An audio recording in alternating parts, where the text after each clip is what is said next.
గణనాథుని శారదా సత్కవలన్ సహజ యోగి మునులన్ సురులన్ దేవ బ్రాహ్మణ ధన్యుని సకలంతర్యామి హరిని చాల ಭಜಿಂತು.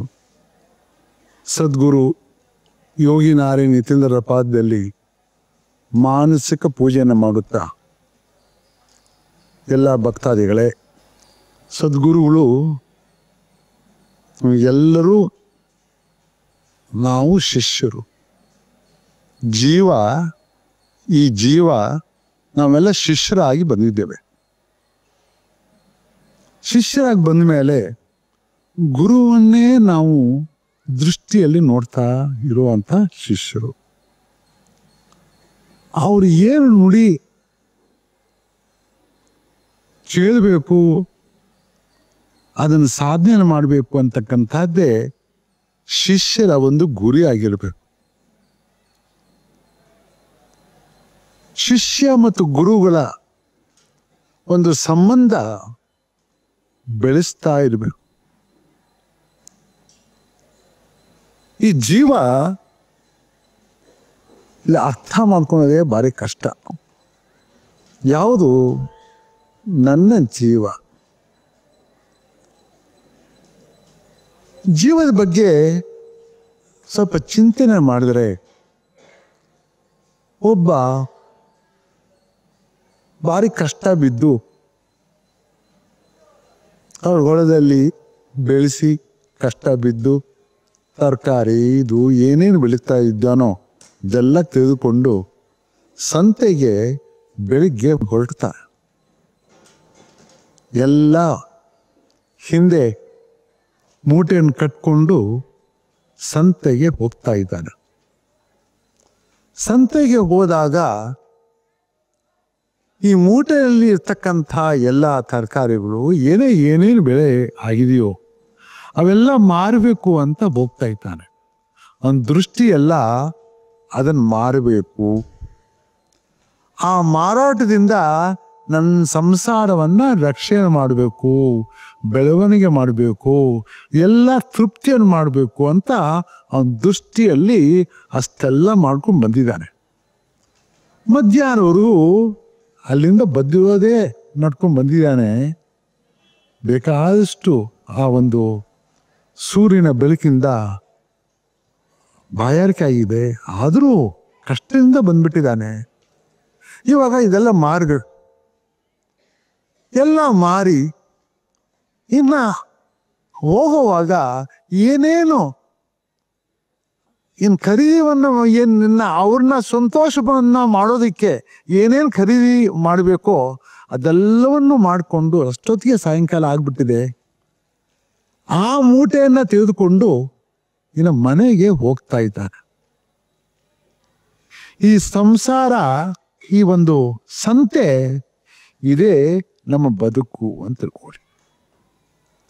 ಬೆಳಿಗ್ಗೆ ಬಂದಿದ್ದೇವೆ, ಎಲ್ಲ ಮೂಟೆಯಿಂದ ತೆಗೆದುಕೊಂಡು ಬಂದಿದ್ದೇವೆ, ಸಾಯಂಕಾಲ ಮೂಟೆಯಿಂದ ಹೋಗ್ತಾ ಇದ್ದೇವೆ. ಈ ಸಂತೆಯಲ್ಲಿ ನಾವು ಇದ್ದೇವೆ. ಸಂತೆಯಲ್ಲಿ ನಮ್ಮ ದೃಷ್ಟಿ ಎಲ್ಲನೂ ನಮ್ಮ ಸಂಸಾರದ ಬಗ್ಗೆನೆ. ಏನಪ್ಪ ಇಷ್ಟೆಲ್ಲ ಮಾಡಿದ್ದೀನಲ್ಲ, ಇದು ಖರೀದಿ, ಇದನ್ನ ಮಾರಾಟ ಮಾಡಬೇಕು, ನನ್ನ ದುಡ್ಡು ಬರ್ತದಾ ಇಲ್ವಾ, ನನಗೆ ನನ್ನ ಮನೆಯವರಿಗೆ ತೃಪ್ತಿಯನ್ನು ಮಾಡುವುದಾ, ಅವ್ರಿಗೆ ಏನಾದರೂ ಕಷ್ಟ ಆಗ್ತದಾ, ಇದೇ ಚಿಂತನೆ. ಎಲ್ಲ ಚಿಂತನೆ ಮಾಡ್ಕೊಂಡು ಮಾರಾಟ ಆದ್ಮೇಲೆ ಇನ್ನೇನೇನು ತೆಗೆದುಕೊಳ್ಬೇಕು, ಅವ್ರಿಗೆ ಎಷ್ಟು ತೃಪ್ತಿ ಆಗಬೇಕು, ಅವ್ರ ತೃಪ್ತಿ ಆಗಿದೆಯಾ ಇಲ್ವಾ, ಇದನ್ನೇ ಚಿಂತೆಯನ್ನು ಮಾಡ್ತಾ ಮಾಡ್ತಾ ಮಾಡ್ತಾ ಸಾಯಂಕಾಲ ಆಯಿತು, ಅದೆಲ್ಲ ತಗೊಂಡ ಮನೆಗೆ ಹೋಗ್ತಾ ಇದ್ದಾನೆ. ಅವನ ಜೀವ ಬಿಟ್ಟ. ಆ ಒಂದು ಹೊರೆಯನ್ನು ತಗೊಂಡೋಗ್ತಾ ಇದ್ದಾನೆ. ಈ ಒಂದು ಸಂತೆ ನಮ್ಮ ಸಂಸಾರ. ಹುಟ್ಟು ಸಾವು ಬದುಕು, ನೋಡಪ್ಪ, ಇಷ್ಟೇ ನಮ್ಮ ಜೀವ. ಇದನ್ನ ಬಿಟ್ಟು ಯಾವನಾದ್ರೂ ಇದೆಯೋ? ಯಾವ ಚಿಂತನೆಯೂ ಇಲ್ಲ.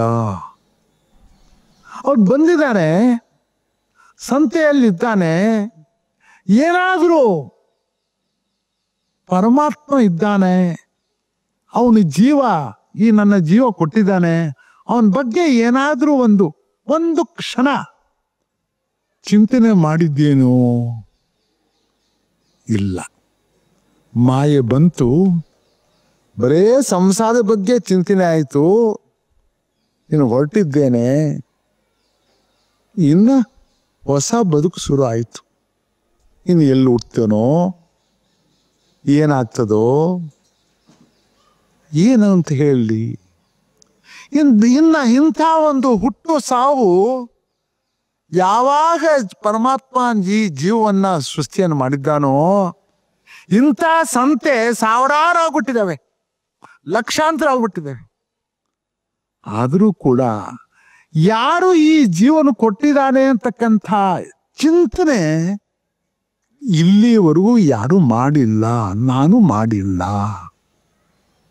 ಇದೇ ಸತ್ಯ, ಇದೇ ಸತ್ಯ. ನಾನು ಮಾಡಿದ್ರೆ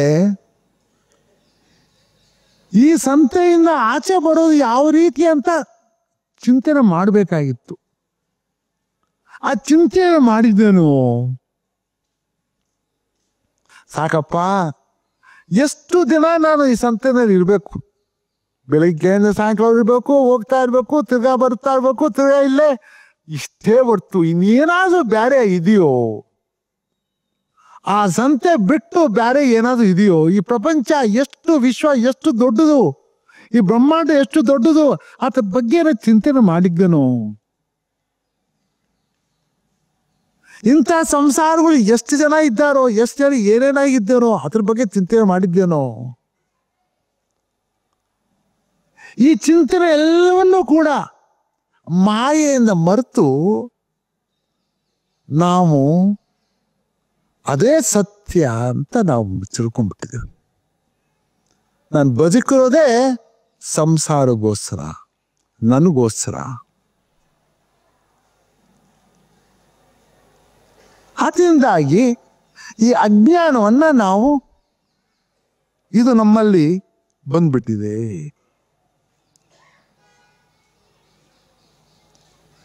ಈ ಅಜ್ಞಾನ ಈ ಬದುಕಿನಲ್ಲಿ ತೆಗಿಬೇಕಾಗಿದ್ರೆ,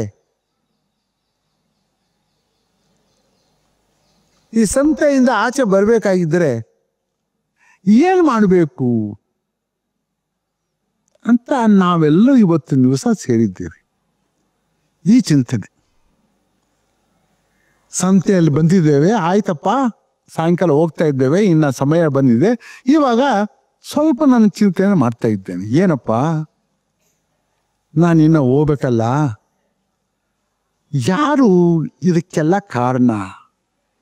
ಅವನ ಬಗ್ಗೆ ಇಷ್ಟೆಲ್ಲ ನನಗೆ ಜೀವ ಕೊಟ್ಟಿದ್ದಾನಲ್ಲ, ನಾನು ಬದುಕಿದಾನಲ್ಲ, ಮಾನವ ಜನ್ಮವನ್ನು ಕೊಟ್ಟಿದ್ದಾನಲ್ಲ, ಏನಾದರೂ ಒಂದು ಕ್ಷಣ ಅವನ ಬಗ್ಗೆ ಚಿಂತನೆ ಮಾಡಿದ್ದೇನೋ ಅಂತ.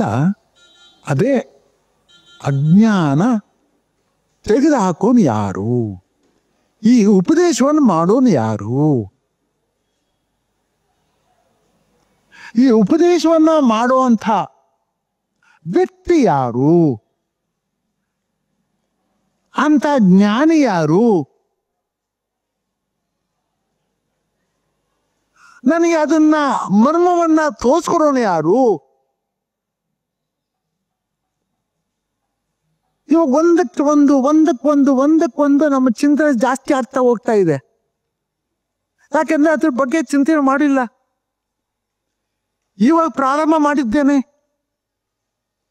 ನಾನು ಏನು ಮಾಡಬೇಕು? ಅವರು ಕೆಲವರು ಜ್ಞಾನಿಗಳು ಹೇಳ್ತಾರೆ, ಅಪ್ಪ ಒಳ್ಳೆ ಗುರು ಹತ್ರ ಹೋಗು ಅಂತ ಹೇಳ್ತಾರೆ. ಅಂತ ಗುರುಗಳು ಸಿಗೋದು ಭಾರಿ ವಿರಳ. ಮತ್ತೆ ಏನ್ ಮಾಡಲಿ? ಆ ವಿರಳ ಅನ್ನೋದೇ ನನಗೆ ಅರ್ಥ ಆಗುವಂತ ಇಲ್ಲ. ಯಾಕಂದ್ರೆ ಗುರುವನ್ನ ಬಗ್ಗೆ ಚಿಂತನೆ ಮಾಡಿದ್ರೆ ಊರೂರು ತಿರುಗಿ ಯಾರಪ್ಪ ಈ ಗುರುಗಳು ಅಂತ ನಾನು ನೋಡಿದ್ರೆ, ಅಪ್ಪ ಇವ್ರು ಇಂಥವ್ರು, ಅವ್ರಂಥವ್ರು, ಇವರು ಅಂಥವ್ರು ಅಂತ ಚಿಂತೆ ಮಾಡ್ಬೋದು, ಹೇಳ್ಬೋದು. ಅದನ್ನ ಮಾಡೇ ಇಲ್ಲ.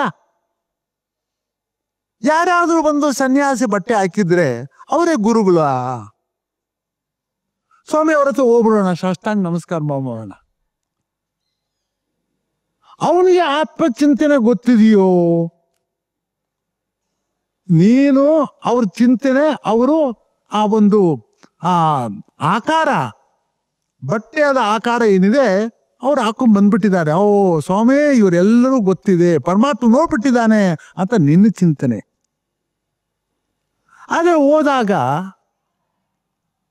ಅವರು ಆ ಚಿಂತನೆ ಮಾಡಿದ್ದಾರೋ, ಅವರ ಆತ್ಮವನ್ನು ಅವರೇ ನೋಡ್ಕೊಂಡಿದ್ದಾರೋ? ಅವ್ರ ಹತ್ರ ಹೋದಾಗ ಎಂಥ ರೀತಿಯಲ್ಲಿ ನೀನು ಉಪದೇಶ ಮಾಡಬಹುದು? ಇದು ಇಂಥ ಸಂತೆಗಳು ಸಾವಿರಾರು ಆಗ್ಬಿಟ್ಟಿದೆ. ಇನ್ನ ಕೆಟ್ಟ ಗುರುಗಳ ಹತ್ರ ಹೋದ್ರೆ ಅದು ಹೋಯ್ತು ಅಂತಂದ್ರೆ ಇನ್ಗೆಲ್ಲೇ ಅಂತ ಹೋಗ್ಬೇಕಪ್ಪ ನಾನು? ಎಷ್ಟು ಗಂಭೀರದಂಥ ಒಂದು ಇದು ಚಿಂತೆ ಬರೋದೇ ಕಷ್ಟ. ಎಷ್ಟೋ ಜನಗಳಾಗ್ಬಿಟ್ಟಿದ್ದಾವೆ ಅಂತ ಚಿಂತೆಯಲ್ಲಿ. ನಾನೇನಾದ್ರೂ ಜಾರು ಬಿಟ್ರೆ ಏನಾಗ್ತದಪ್ಪ?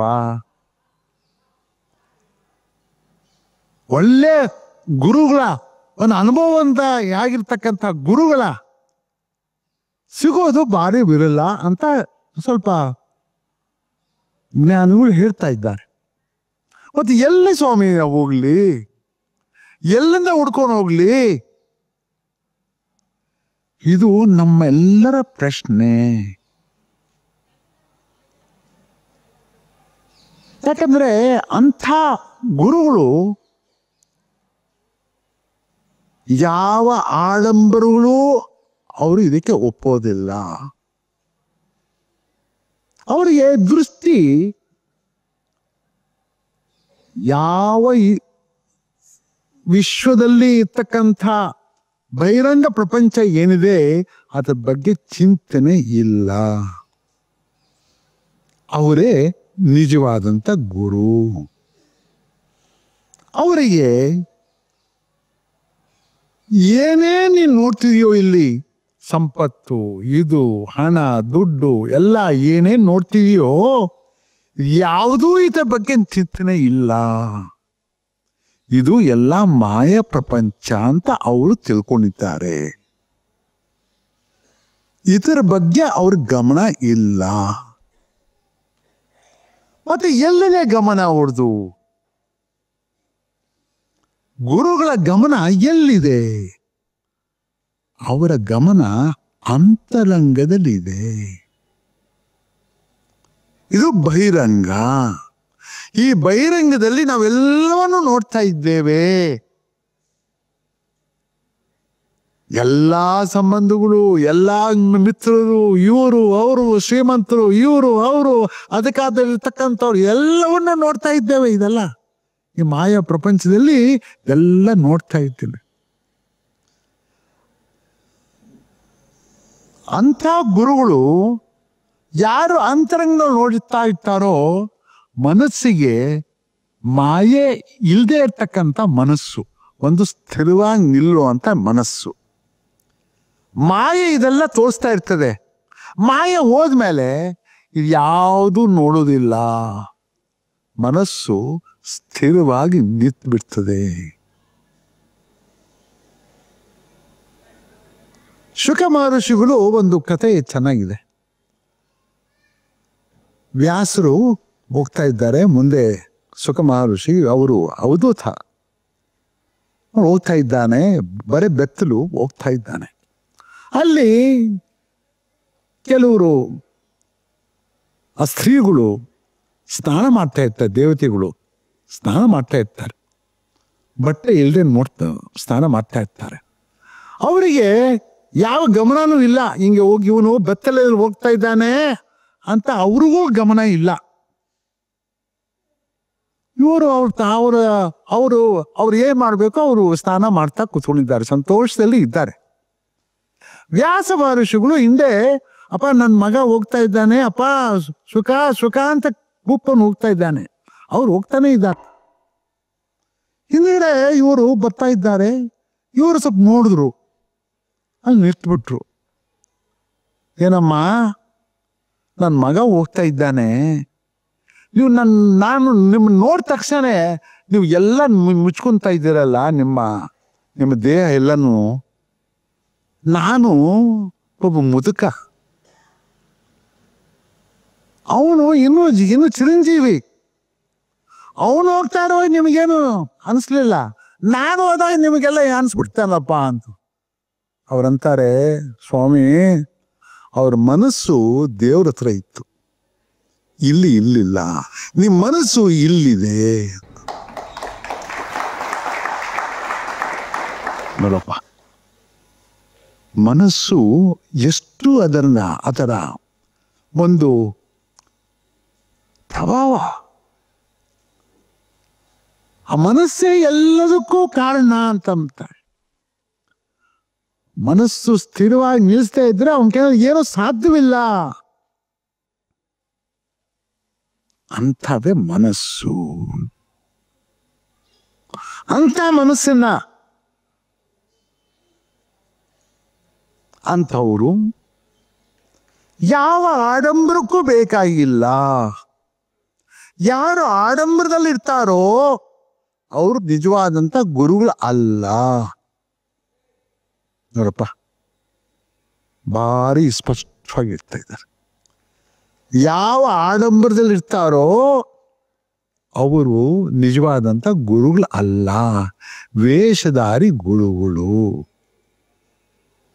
ಅವ್ರ ಹತ್ರ ಹೋಗ್ಬೇಡಿ.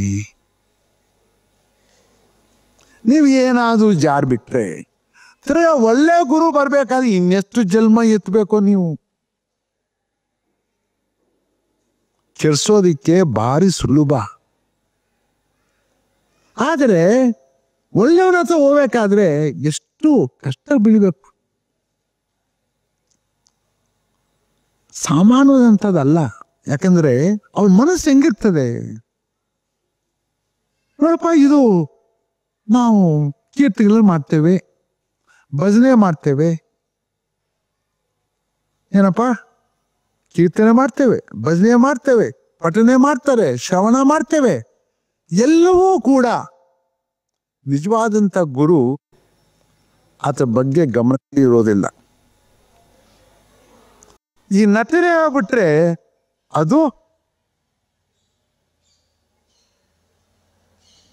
ಗುರುಗಳಿಗೆ ಅಂತರಂಗಿಗೆ ಮುಟ್ಟೋದಿಲ್ಲ. ನೀನು ಭಜನೆ ಮಾಡ್ಬೋದು, ಭಜನೆನ ಬರೇ ಬಾಯಿದಲ್ಲಿ ಮಾಡಿದ್ರೆ, ಹೃದಯದಲ್ಲಿ ಅಂತರಂಗದಲ್ಲಿ ನೀನು ಆ ಪಾದದಲ್ಲಿ ನೀನು ಭಜನೆ ಮಾಡಿದ್ರೆ ಆವಾಗ ಅದು ನಿನಗೆ ಫಲ ಸಿಗ್ತದೆ. ನೀನು ಬಹಿರಂಗದಲ್ಲಿ ಮಾಡಿದ್ರೆ ಏನ್ ಸಿಗ್ತದೆ? ನಿನಗೇನೂ ಸಿಗೋದಿಲ್ಲ. ಕೀರ್ತನೆ ಮಾಡ್ಬೋದು, ಭಜನೆ ಮಾಡ್ಬೋದು, ಪಠನೆ ಮಾಡ್ಬೋದು, ಶ್ರವಣ ಕೇಳ್ಬೋದು. ಯಾವುದೋ ಅಂತರಂಗದಲ್ಲಿ ಇದು ನೀನು ಸ್ವೀಕಾರ ಮಾಡದೇ ಇದ್ರೆ ಇದಕ್ಕೆ ಯಾವ ಫಲನೂ ಇಲ್ಲ. ನೋಡಪ್ಪ, ಈ ರೀತಿಯಾಗಿರ್ತಾರೋ ಅಂತದಂಗಿರ್ತಾರೆ ಗುರುಗಳು. ಯಾರು ಆತ್ಮವನ್ನ ಸಾಧನೆಯನ್ನು ಮಾಡಿ ಪರಮಾತ್ಮನಲ್ಲಿ ನೋಡಿರ್ತಾರೋ, ಒಂದು ಪರಮಾತ್ಮ ಜೀವಾತ್ಮ ಬಂದು ಸೇರಿರ್ತಾರೋ, ಯಾವುದಲ್ಲೂ ಈ ಗಮನ ಇರೋದಿಲ್ಲ. ಅವರೇ ನಿಜವಾದಂತ ಗುರುಗಳು.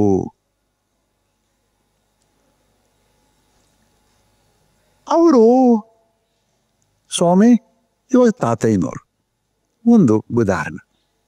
ತಾತಯ್ಯನವರು ಗುರುಗಳು, ಹೌದು ಸ್ವಾಮಿ, ನಾನು ನಂಬಿದನಪ್ಪ ಗುರುಗಳು.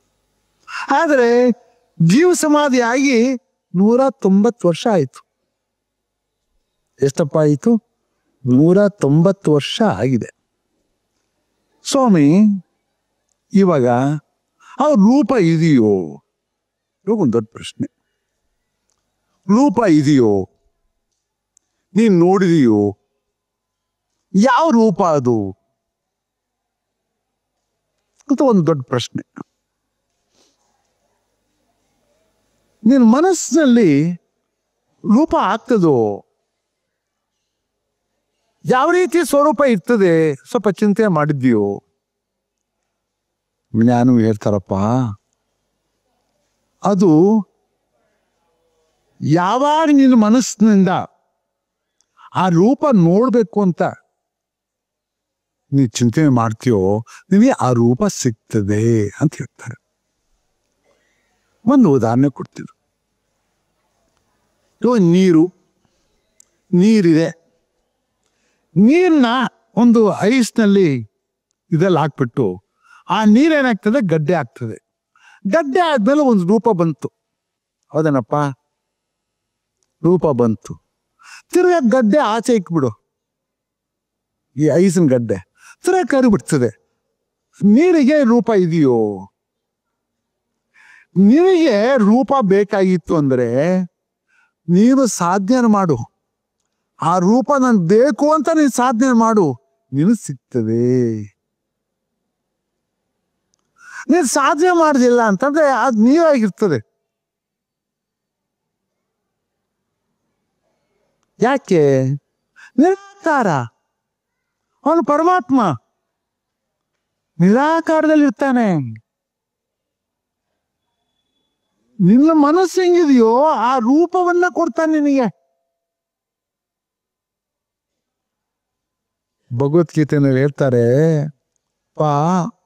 ಪರಮಾತ್ಮ ಬಂದ್ರು, ಕೃಷ್ಣ ಅಷ್ಟು ಸುಂದರವಾಗಿರ್ತಕ್ಕಂಥ ಇವನ್ ಬಂದ್ರು ನಿನಗೆ ಅರ್ಥ ಆಗ್ಲಿಲ್ಲ, ಏನಂತ ಹೇಳೋಣ? ಅವನ ರೂಪ ಇದೆಯೋ? ವಿಶ್ವರೂಪದಲ್ಲಿ ಯಾವ್ದು ನೋಡಿದ್ದಾನೆ? ಯಾರು ನೋಡಿದ್ದಾರೆ ಅಲ್ಲಿ? ಒಬ್ಬ ಅರ್ಜುನ, ಒಬ್ಬ ಭೀಷ್ಮ ಮತ್ತು ಆ ಸಂಜಯ, 3 ಜನ ನೋಡಿದಾರಪ್ಪ. ಬೇರೆ ನೋಡಿದ್ದಾರೋ?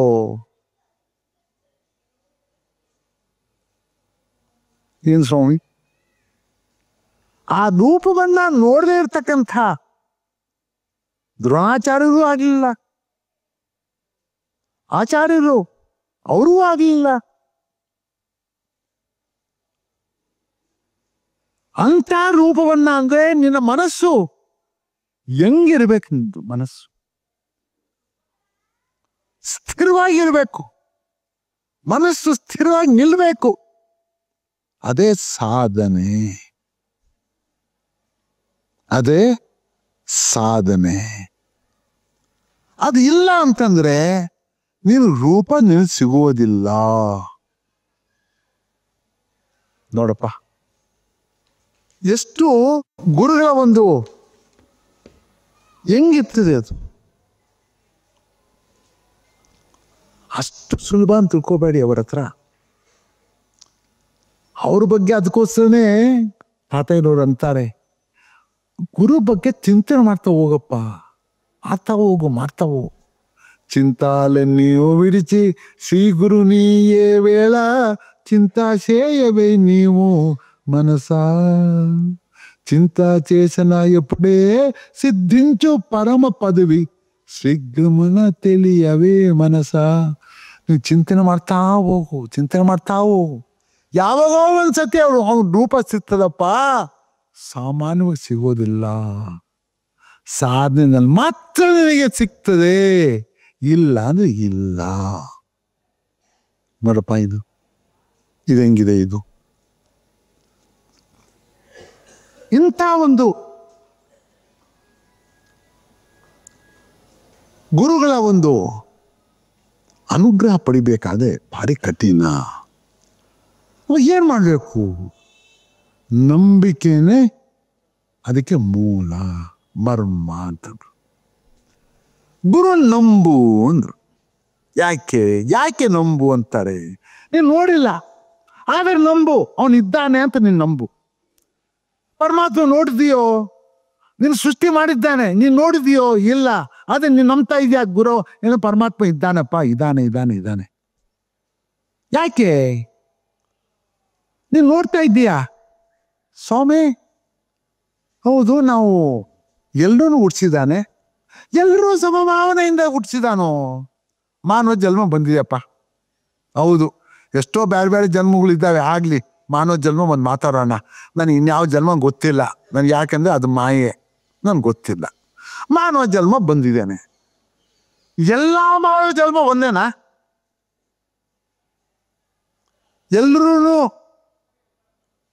ಯಾಕೆ ಭೇದ ಇದೆ? ಒಬ್ರು ಬಡವರು ಇರ್ತಾರೆ, ಒಬ್ರು ಶ್ರೀಮಂತರಿರ್ತಾರೆ, ಒಬ್ರು ಜ್ಞಾನಿಗಳಿರ್ತಾರೆ, ಒಬ್ರು ಅಜ್ಞಾನಿಗಳಿರ್ತಾರೆ, ಒಬ್ರು ಅನಾರೋಗ್ಯದಲ್ಲಿರ್ತಾರೆ, ಒಬ್ರು ರೋಗ್ಯದಲ್ಲಿ ಇರ್ತಾರೆ, ಅಧಿಕಾರದಲ್ಲಿರ್ತಾರೆ, ಒಬ್ನು ಯಾವುದೂ ಇಲ್ಲದೆ ಬಿದ್ದಿರ್ತಾನೆ. ಯಾಕೆ ಇವೆಲ್ಲ ಭೇದಗಳು? ಯಾಕೆ ಯಾಕೆ ಭೇದ ಇದೆಲ್ಲ? ಅವನವನು ಮಾಡಿರ್ತಕ್ಕಂಥ ಕರ್ಮಗಳಿಂದ ನೀನು ತಗೊಂಡು ಬಂದಿದೀಯಾ. ಯಾರು ಕರ್ಮವನ್ನ ಮಾಡಿರೋದು? ನೀನು. ಪರಮಾತ್ಮ ಅಲ್ಲ, ನೀನು ಸೃಷ್ಟಿ ಮಾಡಿದ್ದಾನೆ. ಅವನು ಕರ್ಮವನ್ನು ಕೊಟ್ಟಿಲ್ಲ, ನೀನು ಮಾಡಿರೋ ಕರ್ಮದಲ್ಲಿ ಬಂದಿರೋದು ಇದು. ನೀನು ಅರುವ ಏನಾದರೂ ಅವನೇನಾದ್ರು ಸಹಾಯ ಮಾಡಿದ್ರೆ, ಹೌದಪ್ಪ ನೀನು ಶ್ರೀಮಂತ ಆಗೋದಕ್ಕೆ ಅವನೇನಾದ್ರು ಮಾಡಿದ್ರೆ ಸರಿ. ಅವನೇನೂ ಮಾಡಿಲ್ಲ, ನೀನು ಸೃಷ್ಟಿಯನ್ನು ಮಾಡಿದ್ದಾನಷ್ಟೇ. ಸೃಷ್ಟಿಯನ್ನು ಮಾಡ್ಬಿಟ್ಟು ಕರ್ಮದ ಒಂದು ಧರ್ಮಶಾಸ್ತ್ರವನ್ನು ಕೊಟ್ಟಿದ್ದಾನೆ. ನೋಡಪ್ಪ, ನೀನು ಧರ್ಮದಲ್ಲಿ ನೀವಿರು, ನೀನು ನನ್ನ ಹತ್ರ ಬರಬಹುದು. ಧರ್ಮದ ಪ್ರಕಾರವಾಗಿ ಯಾವುದೂ ಆಸೆ ಇಲ್ಲದೆ ನಿಷ್ಕಾಮ ಕರ್ಮದಲ್ಲಿ ಎಲ್ಲವನ್ನೂ ಪರಮಾತ್ಮನೇ ಅಪ್ಪ ಇದು ಸೃಷ್ಟಿಯನ್ನು ಮಾಡಿದ್ದವನೇ. ಆ ಸೃಷ್ಟಿಯನ್ನು ಮಾಡಿರ್ತಕ್ಕಂಥ ಅವನು, ನಾನು ಅವನಿಗೆ ಎಲ್ಲವನ್ನೂ ಅರ್ಪಿಸ್ತಾ ಇದ್ದೇನೆ. ನಾನು ಯಾನೂ ಇಲ್ಲ ಇಲ್ಲಿ, ಎಲ್ಲವೂ ಅವನೇ ಅವನೇ ಅವನೇ ಅಂತ ಯಾವಾಗ ನಾನು ಚಿಂತನೆ ಮಾಡ್ತಾ ಇರ್ತನೋ, ಸದಾ ಕಾಲ ಅವನ ಬಗ್ಗೆ ಚಿಂತೆ ಮಾಡ್ತಾ ಇರ್ತಾನೋ, ಅವನೇ ಪರಮಾತ್ಮ. ಪರಮಾತ್ಮ ನಂಬಿದ್ದೇನೆ ಅಂತ ಹೇಳಿದ್ರು. ನಂಬಿದ್ದೇನೆ, ಇಲ್ಲಾದ್ರೆ ಇಲ್ಲ. ನೀನು ನಂಬಿದ್ರೆ ಅವನಿಗೆ ಆಕಾರ ಇದೆ, ನೀನು ನಂಬು ಅಂತ. ಇದಕ್ಕೊಂದು ಕತೆ ಇತ್ತು. ಇದು ಒಬ್ಬನು ಪ್ರವಾಸಿ ಹೋಗ್ತಾ ಇದ್ದಾನೆ, ಧರ್ಮದ ಪ್ರವಾಸಿ. ದೇವಸ್ಥಾನದಿಂದ ದೇವಸ್ಥಾನಕ್ಕೆ ಹೋಗ್ತಾ ಇದ್ದಾನೆ. ಬೆಳಿಗ್ಗೆ ಬಿಟ್ಟಿದ್ದಾನೆ, ಹೊರಟಿದ್ದಾನೆ. ದೇವಸ್ಥಾನಕ್ಕೆ ಹೋಗ್ಬೇಕಪ್ಪ, ನಡ್ಕೊಂಡು ಹೋಗ್ತಾ ಇದ್ದಾನೆ. ಪಾಪ ಬಿಸಿಲು ಎಲ್ಲ ಬೆವತ್ಬಿಟ್ಟಿದ್ದಾನೆ. ನೋಡ್ತಾ ಇದ್ದಾನೆ, ಇನ್ನು ಬಂದಿದೆ ಎಷ್ಟೋ 3-4 ಗಂಟೆ ಕಾಲು ನಡೆದಿದ್ದಾನೆ. ನಡ್ಕೊಂಡು ಬಂದಿದ್ದಾನೆ ದೇವಸ್ಥಾನಕ್ಕೆ. ದೇವಸ್ಥಾನ ಪವಿತ್ರವಾದಂಥ ದೇವಸ್ಥಾನ. ಒಳಗಡೆ ಹೋಗಿದ್ದಾನೆ. ಅಲ್ಲಿ ಒಂದು ಅಶ್ವತ್ಥ ಕಟ್ಟೆ ಇರ್ತದೆ, ಅಶ್ವತ್ಥ ಮರ ಇದೆ. ಅಲ್ಲಿ ಹೋದಪ್ಪ, ಸ್ವಲ್ಪ ಇಲ್ಲಿ ಕೂತ್ಕೊಂಡು ವಿಶ್ರಾಮ ತಗೋಣಪ್ಪ ಅಂತ ಕೂತ್ಕೊಂಡ. ಆ ಅಶ್ವತ್ಥ ಕಟ್ಟೆ ಅದು ಎಲ್ಲ, ಅದು ಅಶ್ವತ್ಥ ನಾರಾಯಣ ಪರಮಾತ್ಮ ಸ್ವರೂಪ. ಅದು ಯಾರು ಇಲ್ಲಿ ಬಂದ್ಬಿಟ್ಟು ಏನಾದರೂ ಕೇಳಿದ್ರೆ ಕೊಡೋ ಅಂತ ಸ್ವಭಾವ. ಏನು ಅಶ್ವತ್ಥಕ್ಕೆ ಅವನು ಯಾರು ಬರ್ತಾನೋ ನನಗೆ ಇಲ್ಲಿ ಬಂದ್ಬಿಟ್ಟು ವಿಶ್ರಾಂತಿ ತೊಗೊಂಡ್ಬಿಟ್ಟು ಏನು ಕೇಳ್ತಾನೋ ಕೊಡ್ತಾನಪ್ಪ, ಚೆನ್ನಾಗಿರೋ ಹೋಗಿ ಅಂತ ಒಂದು. ಯಾಕಂದರೆ ಪರಮಾತ್ಮ ಇರೋವಂಥ ಜಾಗದಲ್ಲಿ, ವೈಕುಂಠದಲ್ಲಿ ಎಲ್ರಿಗೂ ಸಹಾಯ ಮಾಡ್ಬೇಕಂತಲೇ ಇರ್ತದೆ. ಸರಿ ಹೋದ. ತಣ್ಣಗೆ ಗಾಳಿ ಬರ್ತಾ ಇತ್ತು. ಅಬ್ಬಾ ಎಲ್ಲ ಇವ ವಿಶ್ರಾಂತಿ ತೊಗೊಂತ ಸ್ವಲ್ಪ ಹಂಗೆ ಹೋದ. ನಿದ್ದೆ ಮಾಡ್ತಾ ಇದ್ದಾನೆ. ನಿದ್ದೆ ಬಂದ್ಬಿಡ್ತು. ತಣ್ಣ ಗಾಳಿ ಬರ್ತಾ ಇತ್ತು, ನಿದ್ದೆ ಮಾಡ್ತಾ ಇದ್ದಾನೆ. ನಿದ್ದೆ ಮಾಡುವಾಗ ಒಂದು ಚಿಂತನೆ ಬಂತು. ನೋಡಪ್ಪ, ನಿದ್ದೆ ಮಾಡ್ತಾ ಇದ್ದೇನೆ, ಎಷ್ಟು ಚೆನ್ನಾಗಿ ನಿದ್ದೆ ಮಾಡ್ತಿದ್ದೇನೆ. ಒಂದು ನನ್ನ ಪಕ್ಕದಲ್ಲಿ ಒಂದು ಹಾಸಿಗೆ ಇದ್ದಿದ್ರೆ ಇನ್ನೂ ಎಷ್ಟು ಚೆನ್ನಾಗಿ ನಿದ್ದೆ ಮಾಡ್ಬೋದಾಗಿತ್ತು ಅಂತ ಚಿಂತನೆ ಮಾಡ್ದ. ಏನಂತ ಚಿಂತನೆ? ನಿದ್ದೆ ಮಾಡ್ತಾ ಇದ್ದೇನೆ, ಏನೋ ಒಂದು ಹಾಸಿಗೆ ಪಕ್ಕದಲ್ಲಿದ್ದರೆ ಇನ್ನೂ ಚೆನ್ನಾಗಿ ನಿದ್ರೆ ಮಾಡ್ಬೋದು. ಚಿಂತನೆ ಮಾಡ್ದ, ಅಯ್ಯೋ ಸ್ವಾಮಿ, ಒಂದು ಹಾಸಿಗೆ ಇದ್ದಿದ್ರೆ ಎಷ್ಟೋ ಚೆನ್ನಾಗಿತ್ತು ಅಂತನ್ನ. ಪಕ್ಕದಲ್ಲಿ ನೋಡ್ತಾನೆ ಹಾಸಿಗೆ ಬಂದ್ಬಿಟ್ಟಿದೆ. ಹಾಸಿಗೆ ಮೇಲೆ ಮಲ್ಕೊಂಡ. ಹಾ ಹಾ, ಏನು ಮೆತ್ತವಾಗಿದೆಯಪ್ಪ, ಎಲ್ಲ ಮೆತ್ತವಾಗಿದೆ, ಏನು ಭಾರಿ ಚೆನ್ನಾಗಿದೆಯಪ್ಪ, ಇನ್ನೂ ಚೆನ್ನಾಗಿ ನಿದ್ದೆ ಮಾಡ್ತಾ ಇದ್ದಾನೆ. ಹೊಟ್ಟೆ ಹಸು ಸ್ವಲ್ಪ ಶುರು ಆಯಿತು. ಆಮೇಲೆ ಹೇಳ್ದ, ಸ್ವಾಮಿ ಇಷ್ಟೆಲ್ಲ ಮಾಡಿದ್ರಿ, ಹೊಟ್ಟೆ ಹಸು ಶುರು ಆಗಿದೆ, ಒಳ್ಳೆ ಊಟ ಇದ್ದಿದ್ರೆ ಎಷ್ಟೋ ಚೆನ್ನಾಗಿರೋ ಸ್ವಾಮಿ ಅಂತಂದ. ಆ ಕಡೆ ನೋಡ್ತಾನೆ, ಎಲ್ಲ ವಸ್ತುಗಳು ಅಲ್ಲಿದೆ, ಊಟದ ಏನೇನು ಬೇಕೋ ರುಚಿಯಾದಂಥ ಊಟಗಳು ಎಲ್ಲ ಪಕ್ಕದಲ್ಲಿದೆ.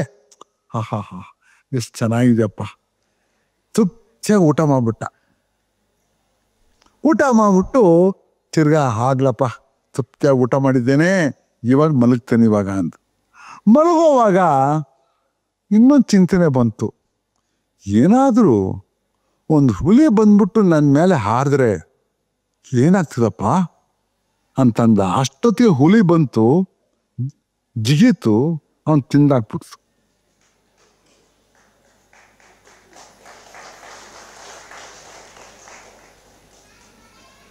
ನೋಡಪ್ಪ, ಏನಂತೀರಪ್ಪ ಇದಕ್ಕೆ, ಬಿಗ್ ಏನಂತೀರಪ್ಪ, ಹೇಳಪ್ಪ.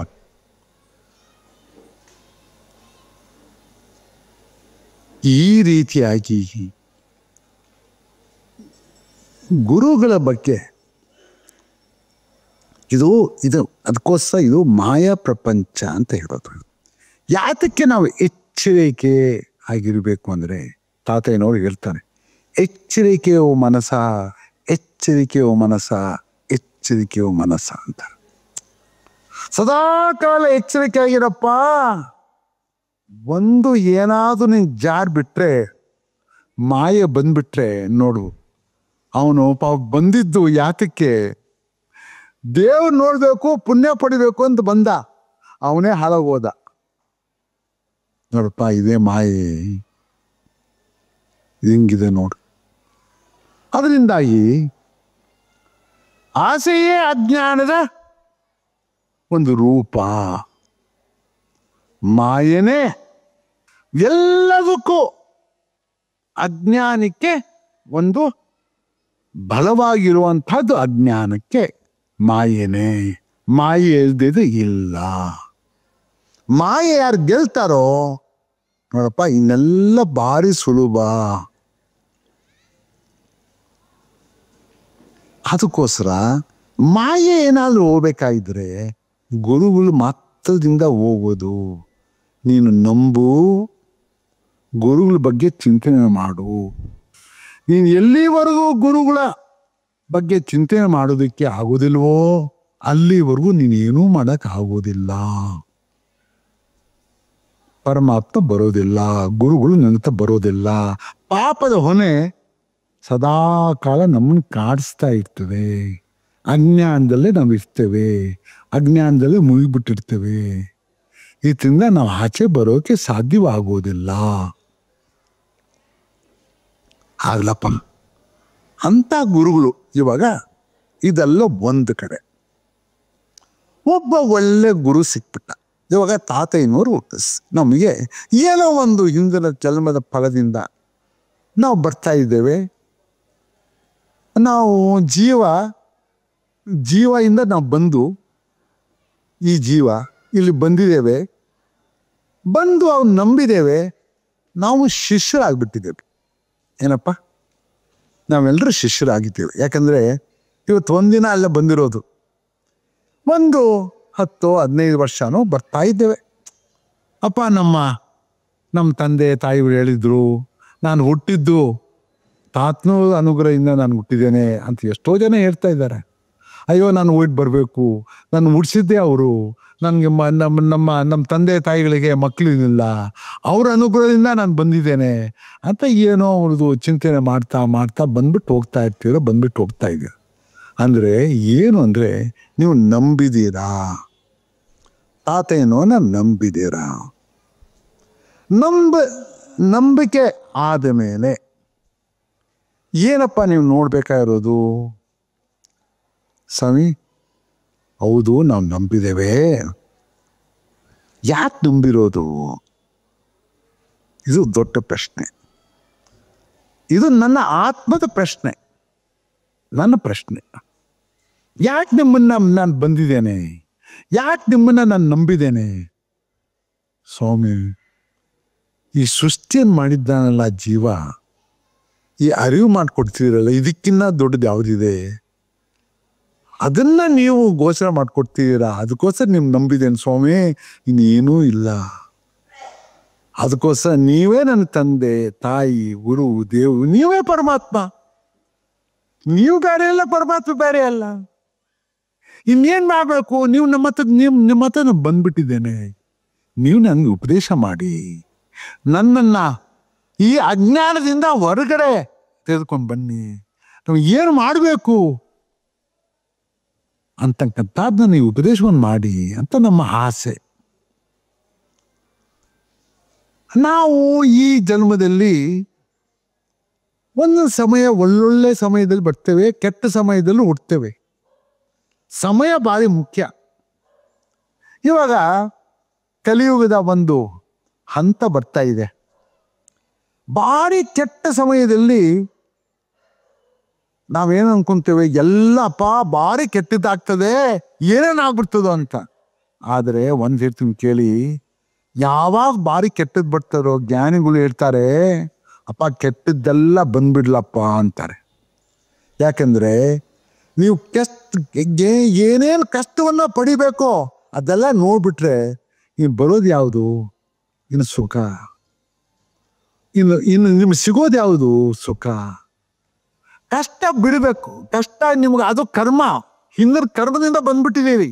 ಆ ಕರ್ಮವನ್ನೆಲ್ಲ ಅನುಭವಿಸ್ಬಿಟ್ಟಿದ್ದೀರಿ. ಯಾರ ಅನುಗ್ರಹದಿಂದ? ಗುರುರ ಅನುಗ್ರಹದಿಂದ ನೀವು ಇದನ್ನು ಪಾರಾಗಿದ್ದೀರಿ. ನಿಮ್ಗೆ ಗೊತ್ತಾಗ್ಲಿಲ್ಲ, ಇಷ್ಟು ಕಷ್ಟ ಬಿದ್ದಿದ್ದೇನೆ ಅಂತ ಗೊತ್ತಿಲ್ಲ. ಯಾಕೆ? ನೀವು ತಾತನವ್ರು ಬಂದು ನಂಬಿಟ್ಟಿದ್ದೀರಿ. ನಮ್ಮ ಮೇಲೆ ಪಾಪ ಅವ್ರೇನ್ ಮಾಡಿದ್ದಾರೆ, ಅಪ್ಪ ಈ ಕಷ್ಟ ಎಲ್ಲನೂ ಪಾರಾಗ್ಲಿ, ಅವನು ಯಾವುದೋ ಒಂದು ಆ ಕಷ್ಟ ಅವನಿಗೆ ಗೊತ್ತಾಗದೆ ಅದು ಪಾರಾಗ್ಲಿ, ಹೋಗ್ಬಿಡ್ಲಿ. ಈ ಸಮಯ ಅಂತ ಸಮಯ ಇದು. ನೀವು ಬಂದ್ಬಿಟ್ಟಿದ್ದೀರಿ, ತಾತಯ್ಯನವ್ರ ಬಂದ್ಬಿಟ್ಟಿದ್ದೀರಿ. ಇವಾಗ ತಾತಯ್ಯನವರು ಏನಂತ ಗುರುಗಳು ಏನಂತ ಉಪದೇಶ ಮಾಡ್ತಾ ಇದ್ದಾರಪ್ಪ, ಇದನ್ನು ಭಾರಿ ಮುಖ್ಯ. ಅವರು 3 ದಾರಿಯನ್ನು ತೋರಿಸ್ಕೊಟ್ಟಿದ್ದಾರೆ. ಏನಪ್ಪ? 3 ದಾರಿ. ಒಂದು ಕರ್ಮಯೋಗ, 2ನೇದು ಭಕ್ತಿ ಯೋಗ, 3ನೇದು ರಾಜಯೋಗ. ಕೃಷ್ಣ ಪರಮಾತ್ಮ ಇಡೀ ಭಗವದ್ಗೀತೆ ಈ 3 ಇರೋದು ಮುಖ್ಯವಾಗಿ. ಕರ್ಮಯೋಗ, ಭಕ್ತಿ ಯೋಗ, ರಾಜಯೋಗ. ಈ ಥರದ್ದು ಕರ್ಮ, ಭಕ್ತಿ ಮತ್ತು ರಾಜ ಇವೆಲ್ಲನೂ ಒಂದೊಂದು ಪರ್ಮೆಂಟೇಷನ್ ಕಾಂಬಿನೇಷನ್ ಅಂತಾರೆ. ಆ ಕಡೆ ಈ ಕಡೆ ಒಂದು ಹಾಕಿದ್ರೆ ಅದು ಒಂದೊಂದು ಬೇರೆ ಬೇರೆ ಆಗ್ತಾ ಹೋಗ್ತದೆ. ಆದರೆ ಮುಖ್ಯವಾಗಿ ನೋಡಿದಾಗ ಈ 3 ದಾರಿನ ತೋರಿಸ್ಕೊಟ್ಟಿದ್ದಾರೆ. ನೀವು ಕರ್ಮದಲ್ಲಿ ಹೋಗ್ಬೋದು, ನೀವು ಭಕ್ತಿಯಲ್ಲಿ ಹೋಗ್ಬೋದು, ನೀವು ರಾಜಯೋಗದಲ್ಲಿ ಹೋಗ್ಬೋದು. ಯಾವ್ದಾರ ಹೋಗಪ್ಪ. ನಾನು ಕರ್ಮದಲ್ಲಿ ಹೋಗ್ಬೇಕಾದ್ರೆ ಕರ್ಮ ಮುರಿದು ಹೋಗ್ಬೇಕು, ಆಮೇಲೆ ಸಾಧನೆ ಮಾಡಬೇಕು. 24 ಅವಿದ್ಯೆಗಳನ್ನ ಸಾಧನೆ ಮಾಡ್ಬೇಕಾಗಿದ್ರೆ ಕರ್ಮ ಹೋಗದೆ ಇದ್ರೆ ನೀನು ಏನು ಸಾಧನೆ ಮಾಡ್ತೀಯ? ನೀನು ಹೇಳು. ಎಲ್ಲದಕ್ಕೂ ನೋಡಪ್ಪ, ಕೇಳು. ಈ 2000 ವರ್ಷದಲ್ಲಿ ಎಲ್ಲ ಜ್ಞಾನಿಗಳು ಎಲ್ಲರೂ ಹೇಳಿದ್ದಾರೆ, ಆಚಾರ್ಯರು ಹೇಳಿದ್ದಾರೆ. ಆದರೆ ಕರ್ಮ ಹೋದ ಮೇಲೆ ಏನು ಮಾಡಬೇಕು ಅಂತ ಹೇಳಿದ್ರು. ಕರ್ಮ ಯಾವ ರೀತಿ ತೆಗಿಬೇಕಪ್ಪ ಅದು ಹೇಳು ಮುಂಚೆ. ಕರ್ಮ ತೆಗೋದು ಹೇಳಪ್ಪ. ಅದಕ್ಕೆ ಸದ್ಗುರು ಅಂದ್ರೆ ಪರಮಾತ್ಮ.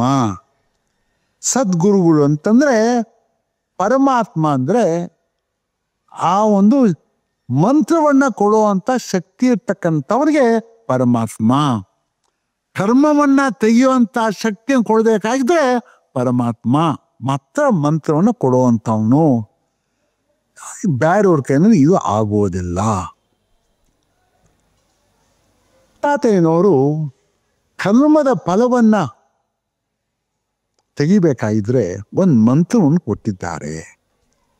ರಾಮ ರಾಮ ಮುಕುಂದ ಮಾಧವ ರಾಮ ಸದ್ಗುರು ಕೇಶವ ರಾಮ ದಶರಥ ತನಯ ದೇವ ರಾಮ ಶ್ರೀ ನಾರಾಯಣ. ನೋಡಪ್ಪ, ಕರ್ಮವನ್ನ ರಾಮ ತಾರಕ ಮಂತ್ರ ಅಂತಂದ್ರು. ತಾರಕ ಮಂತ್ರ, ತಾರಕ ಅಂದ್ರೆ ಹುಟ್ಟು ಸಾವಿನ ಗೆಲ್ಲೋ ಅಂತ ಮಂತ್ರ. ತಾರಕ ಅಂದ್ರೆ ಹುಟ್ಟು ಸಾವಿನ ಗೆಲ್ಲೋ ಅಂತ ಮಂತ್ರ. ಹುಟ್ಟು ಸಾವಿನ ಗೆಲ್ಲುವಂತ ಮಂತ್ರ ಆದ್ರೆ ಕರ್ಮವನ್ನು ನಾಶ ಮಾಡುವಂತ ಮಂತ್ರ ರಾಮ ತಾರಕ ಮಂತ್ರ. ಅದೇ ಇದು ಒಂದೇನಾ? ಇಲ್ಲಪ್ಪ, ರಾಮ ತಾರಕ ಮಂತ್ರ ಯಾವಾಗ ಕೊಟ್ರು? ತ್ರೇತಾಯುಗದಲ್ಲಿ ಈಶ್ವರ ಪಟ್ಟ. ರಾಮ ರಾಮ ರಾಮೇತಿ ರಮೇ ರಾಮೇ ಮನೋರಮೆ ಸಹಸ್ರನಾಮ ತತ್ತುಲ್ಯಂ ರಾಮನಾಮ ವರಾನನೆ. ಅಪ್ಪ, ಇನ್ನೂ ರಾಮ ಬಂದಿಲ್ಲ, ರಾಮ ತಾರಕ ಮಂತ್ರ ಕೊಟ್ಬಿಟ್ಟ ಅವಾಗೆ. ಓಹ್, ಕೊಡ್ತಾ ಇದ್ದೀನಿ, ಹೋಗ್ ಮಾಡ್ತಾ ಇದ್ದಾನೆ, ಕೊಟ್ಬಿಟ್ಟಿದ್ದಾನೆ. ಪಾರ್ವತಿ ಸ್ವೀಕಾರ ಮಾಡಿದ್ದಾಳೆ, ಭಾರಿ ಸಂತೋಷ ಆಗ್ಬಿಟ್ಟಿದೆ. ನಾರದ ಮನುಷ್ಯರು ಕೊಟ್ಬಿಟ್ಟಿದ್ದಾರೆ. ನಾರದ ಮನುಷ್ಯರು ಬಂದು ವಾಲ್ಮೀಕಿ ಕೊಟ್ಟಿದ್ದಾರೆ. ವಾಲ್ಮೀಕಿ ಅವರ ರಾಮ ಮಂತ್ರವನ್ನ ರಾಮಾಯಣನ ಬರೆದ್ಬಿಟ್ರು. ಹೋಗ್, ಏನಪ್ಪ ಇದು ಆಶ್ಚರ್ಯ! ರಾಮ ತಾರಕ ಮಂತ್ರ ಕೊಟ್ಟಿರ್ತಕ್ಕಂಥ ಈಶ್ವರ ತ್ರೇತಾಯುಗದಲ್ಲಿಂದ ಬಂದಿದೆ. ಈ ದ್ವಾಪರ ಯುಗದಲ್ಲಿ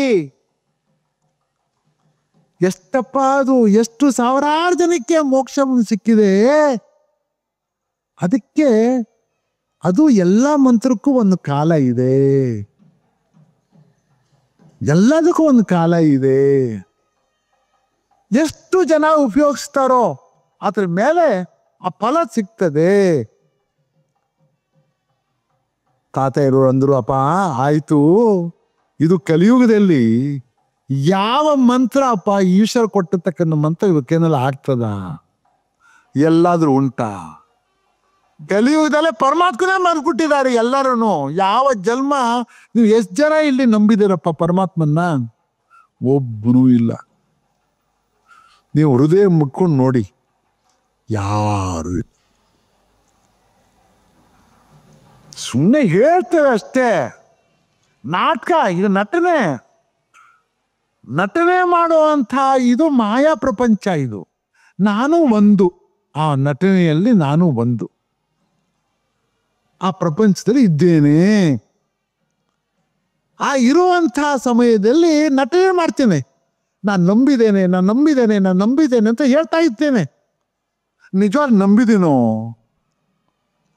ಆಗುವಾಗ ಆಚಾರ್ಯ ಆಗ್ಬೇಕು. ಎಲ್ಲಿದ್ದು ಪರಮಾತ್ಮ ನೋಡ್ತಾ ಇರ್ಬೇಕಲ್ಲ, ಅವ್ನು ನೋಡಿದಾನೋ? ಇವಾಗ ಅದಕ್ಕೋಸ್ಕರ ರಾಮ ತಾರಕ ಮಂತ್ರವನ್ನ ಉಪದೇಶ ಮಾಡಿದ್ದಾರೆ. ಅದಕ್ಕೋಸ್ಕರ ಅವು ಸದ್ಗುರುಗಳು.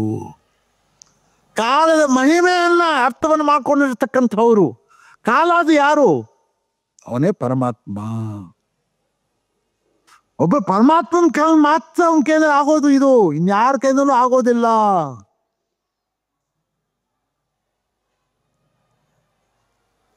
ತಾತಯ್ಯನವರು ಮೂಲ ಮಂತ್ರವನ್ನ, ಯಾವ ಮೂಲ ಮಂತ್ರ ಅದು ಇದರಲ್ಲಿ ಹೇಳ್ತಾರೆ. ಮೂಲ ಮಂತ್ರ ಯಾರಪ್ಪ? ನಾರಾಯಣ ಅಂತಕ್ಕಂಥ ಯಾರು? ಅವನು ಮೂಲ ಮೂಲ ಮೂಲ ದೇವರು ಯಾರು? ಶಿವಶ್ಚ ನಾರಾಯಣ, ಚಕ್ರಶ್ಚ ನಾರಾಯಣ, ಬ್ರಹ್ಮಶ್ಚ ನಾರಾಯಣ, ಕಾಲಶ್ಚ ನಾರಾಯಣ, ಇಂದ್ರಶ್ಚ ನಾರಾಯಣ. ಎಲ್ಲ ಅವನೇ. ಅವನ ಹೆಸರು ಏನು? ನಾರಾಯಣ. ಆ ನಾರಾಯಣ ಮೂಲ ಮಂತ್ರದಲ್ಲಿರ್ತಕ್ಕಂಥ ಆ ನಾರಾಯಣ ತಾತಯ್ಯನವರಿಗೆ ಪರಮಾತ್ಮ ಅಪ್ಪ ನಾರಾಯಣ ಅಂತ ಉಪದೇಶ ಮಾಡಿದ್ದಾರಲ್ಲ, ಆ ಮೂಲ ಮಂತ್ರವನ್ನೇ ಬದಲಾವಣೆ ಮಾಡುವಂತ ಋಷಿ ಮುನಿಗಳಪ್ಪ. ಯಾರಾದ್ರೂ ಇದು ಅರ್ಥ ಮಾಡ್ಕೊಂಡಿದ್ದೀರಾ? ಯಾರು ಅರ್ಥ ಮಾಡ್ಕೊಂಡು ಇದು ಸಾಧ್ಯವೇ ಅದು ಆಮೇಲೆ ಹೇಳ್ತೇನೆ. ಅಂತ ರಾಮ ತಾರಕ ಮಂತ್ರವನ್ನು ಕೊಟ್ಟಿದ್ದಾನೆ.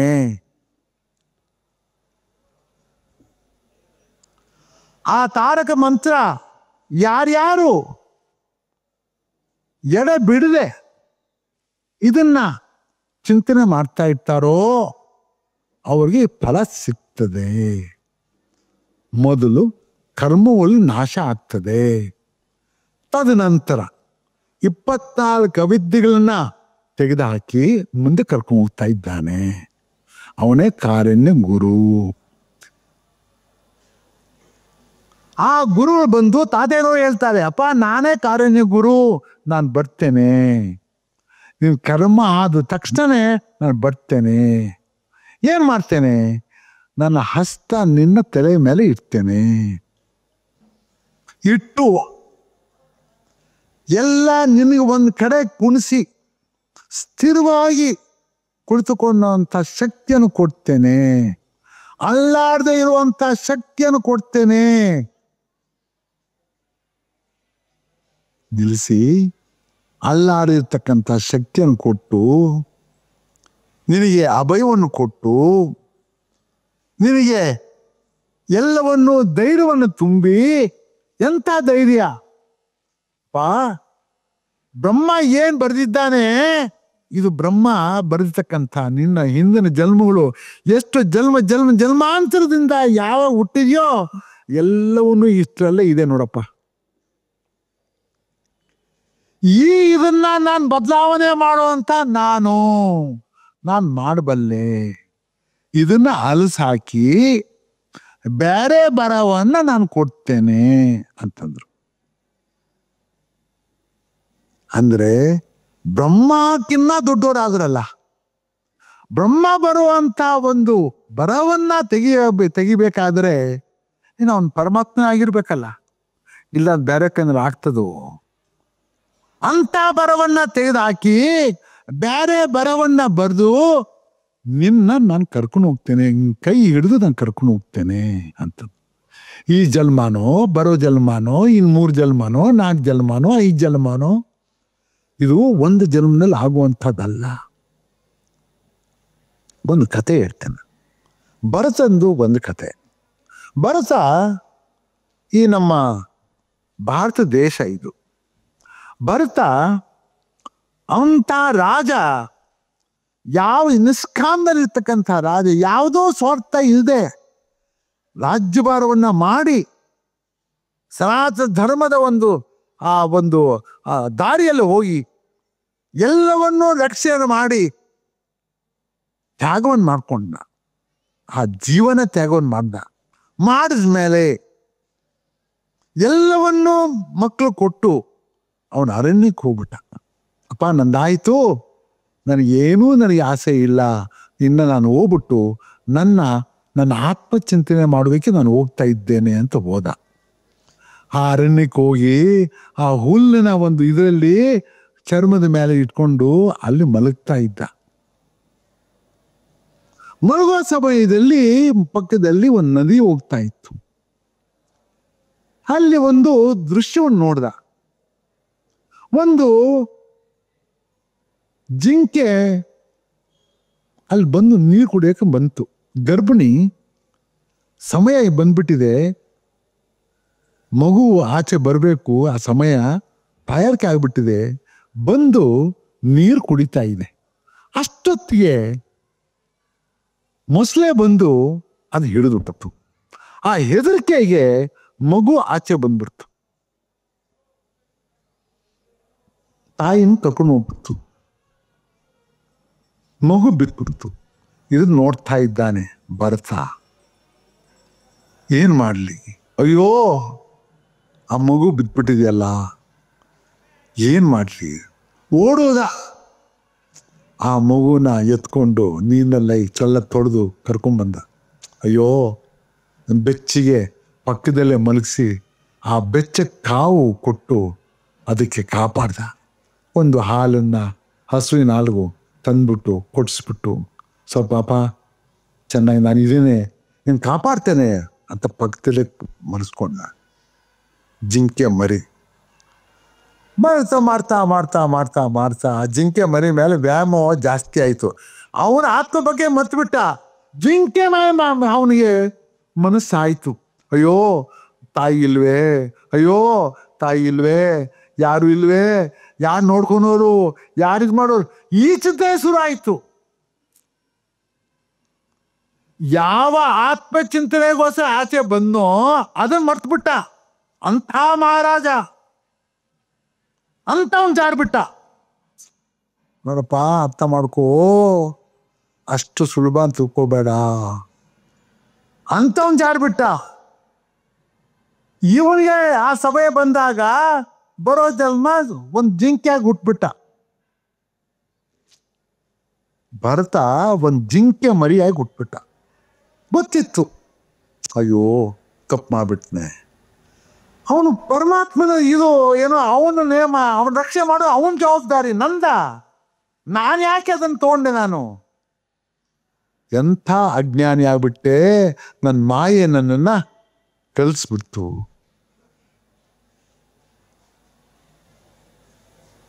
ಆವಾಗ ಜ್ಞಾನಿ ಆದ. ಜ್ಞಾನ ಬಂದಾಗ ಹೌದು ನಾನು ಏನು ಮಾಡಲಿ, ಬಂದ್ಬಿಟ್ಟಿದ್ದೇನೆ, ಇನ್ನು ಬರೋ ಜನ್ಮದಲ್ಲಿ ಇನ್ನು ನಾನು ಅದ್ರ ಬಗ್ಗೆನೇ ಚಿಂತನೆ ಮಾಡ್ತಾ ಒಬ್ಬ ಮನುಷ್ಯನ ರೂಪದಲ್ಲಿ ಬಂದು, ಒಬ್ಬ ಬಡತನದ ಒಂದು ಮನೆಯಲ್ಲಿ ಬಂದು, ಅಲ್ಲಿಂದ ಮೋಕ್ಷವನ್ನು, ಅದು ದೊಡ್ಡ ಕಥೆ ಇದೆ, ಅದು ಬಿಟ್ಬಿಡೋಣ.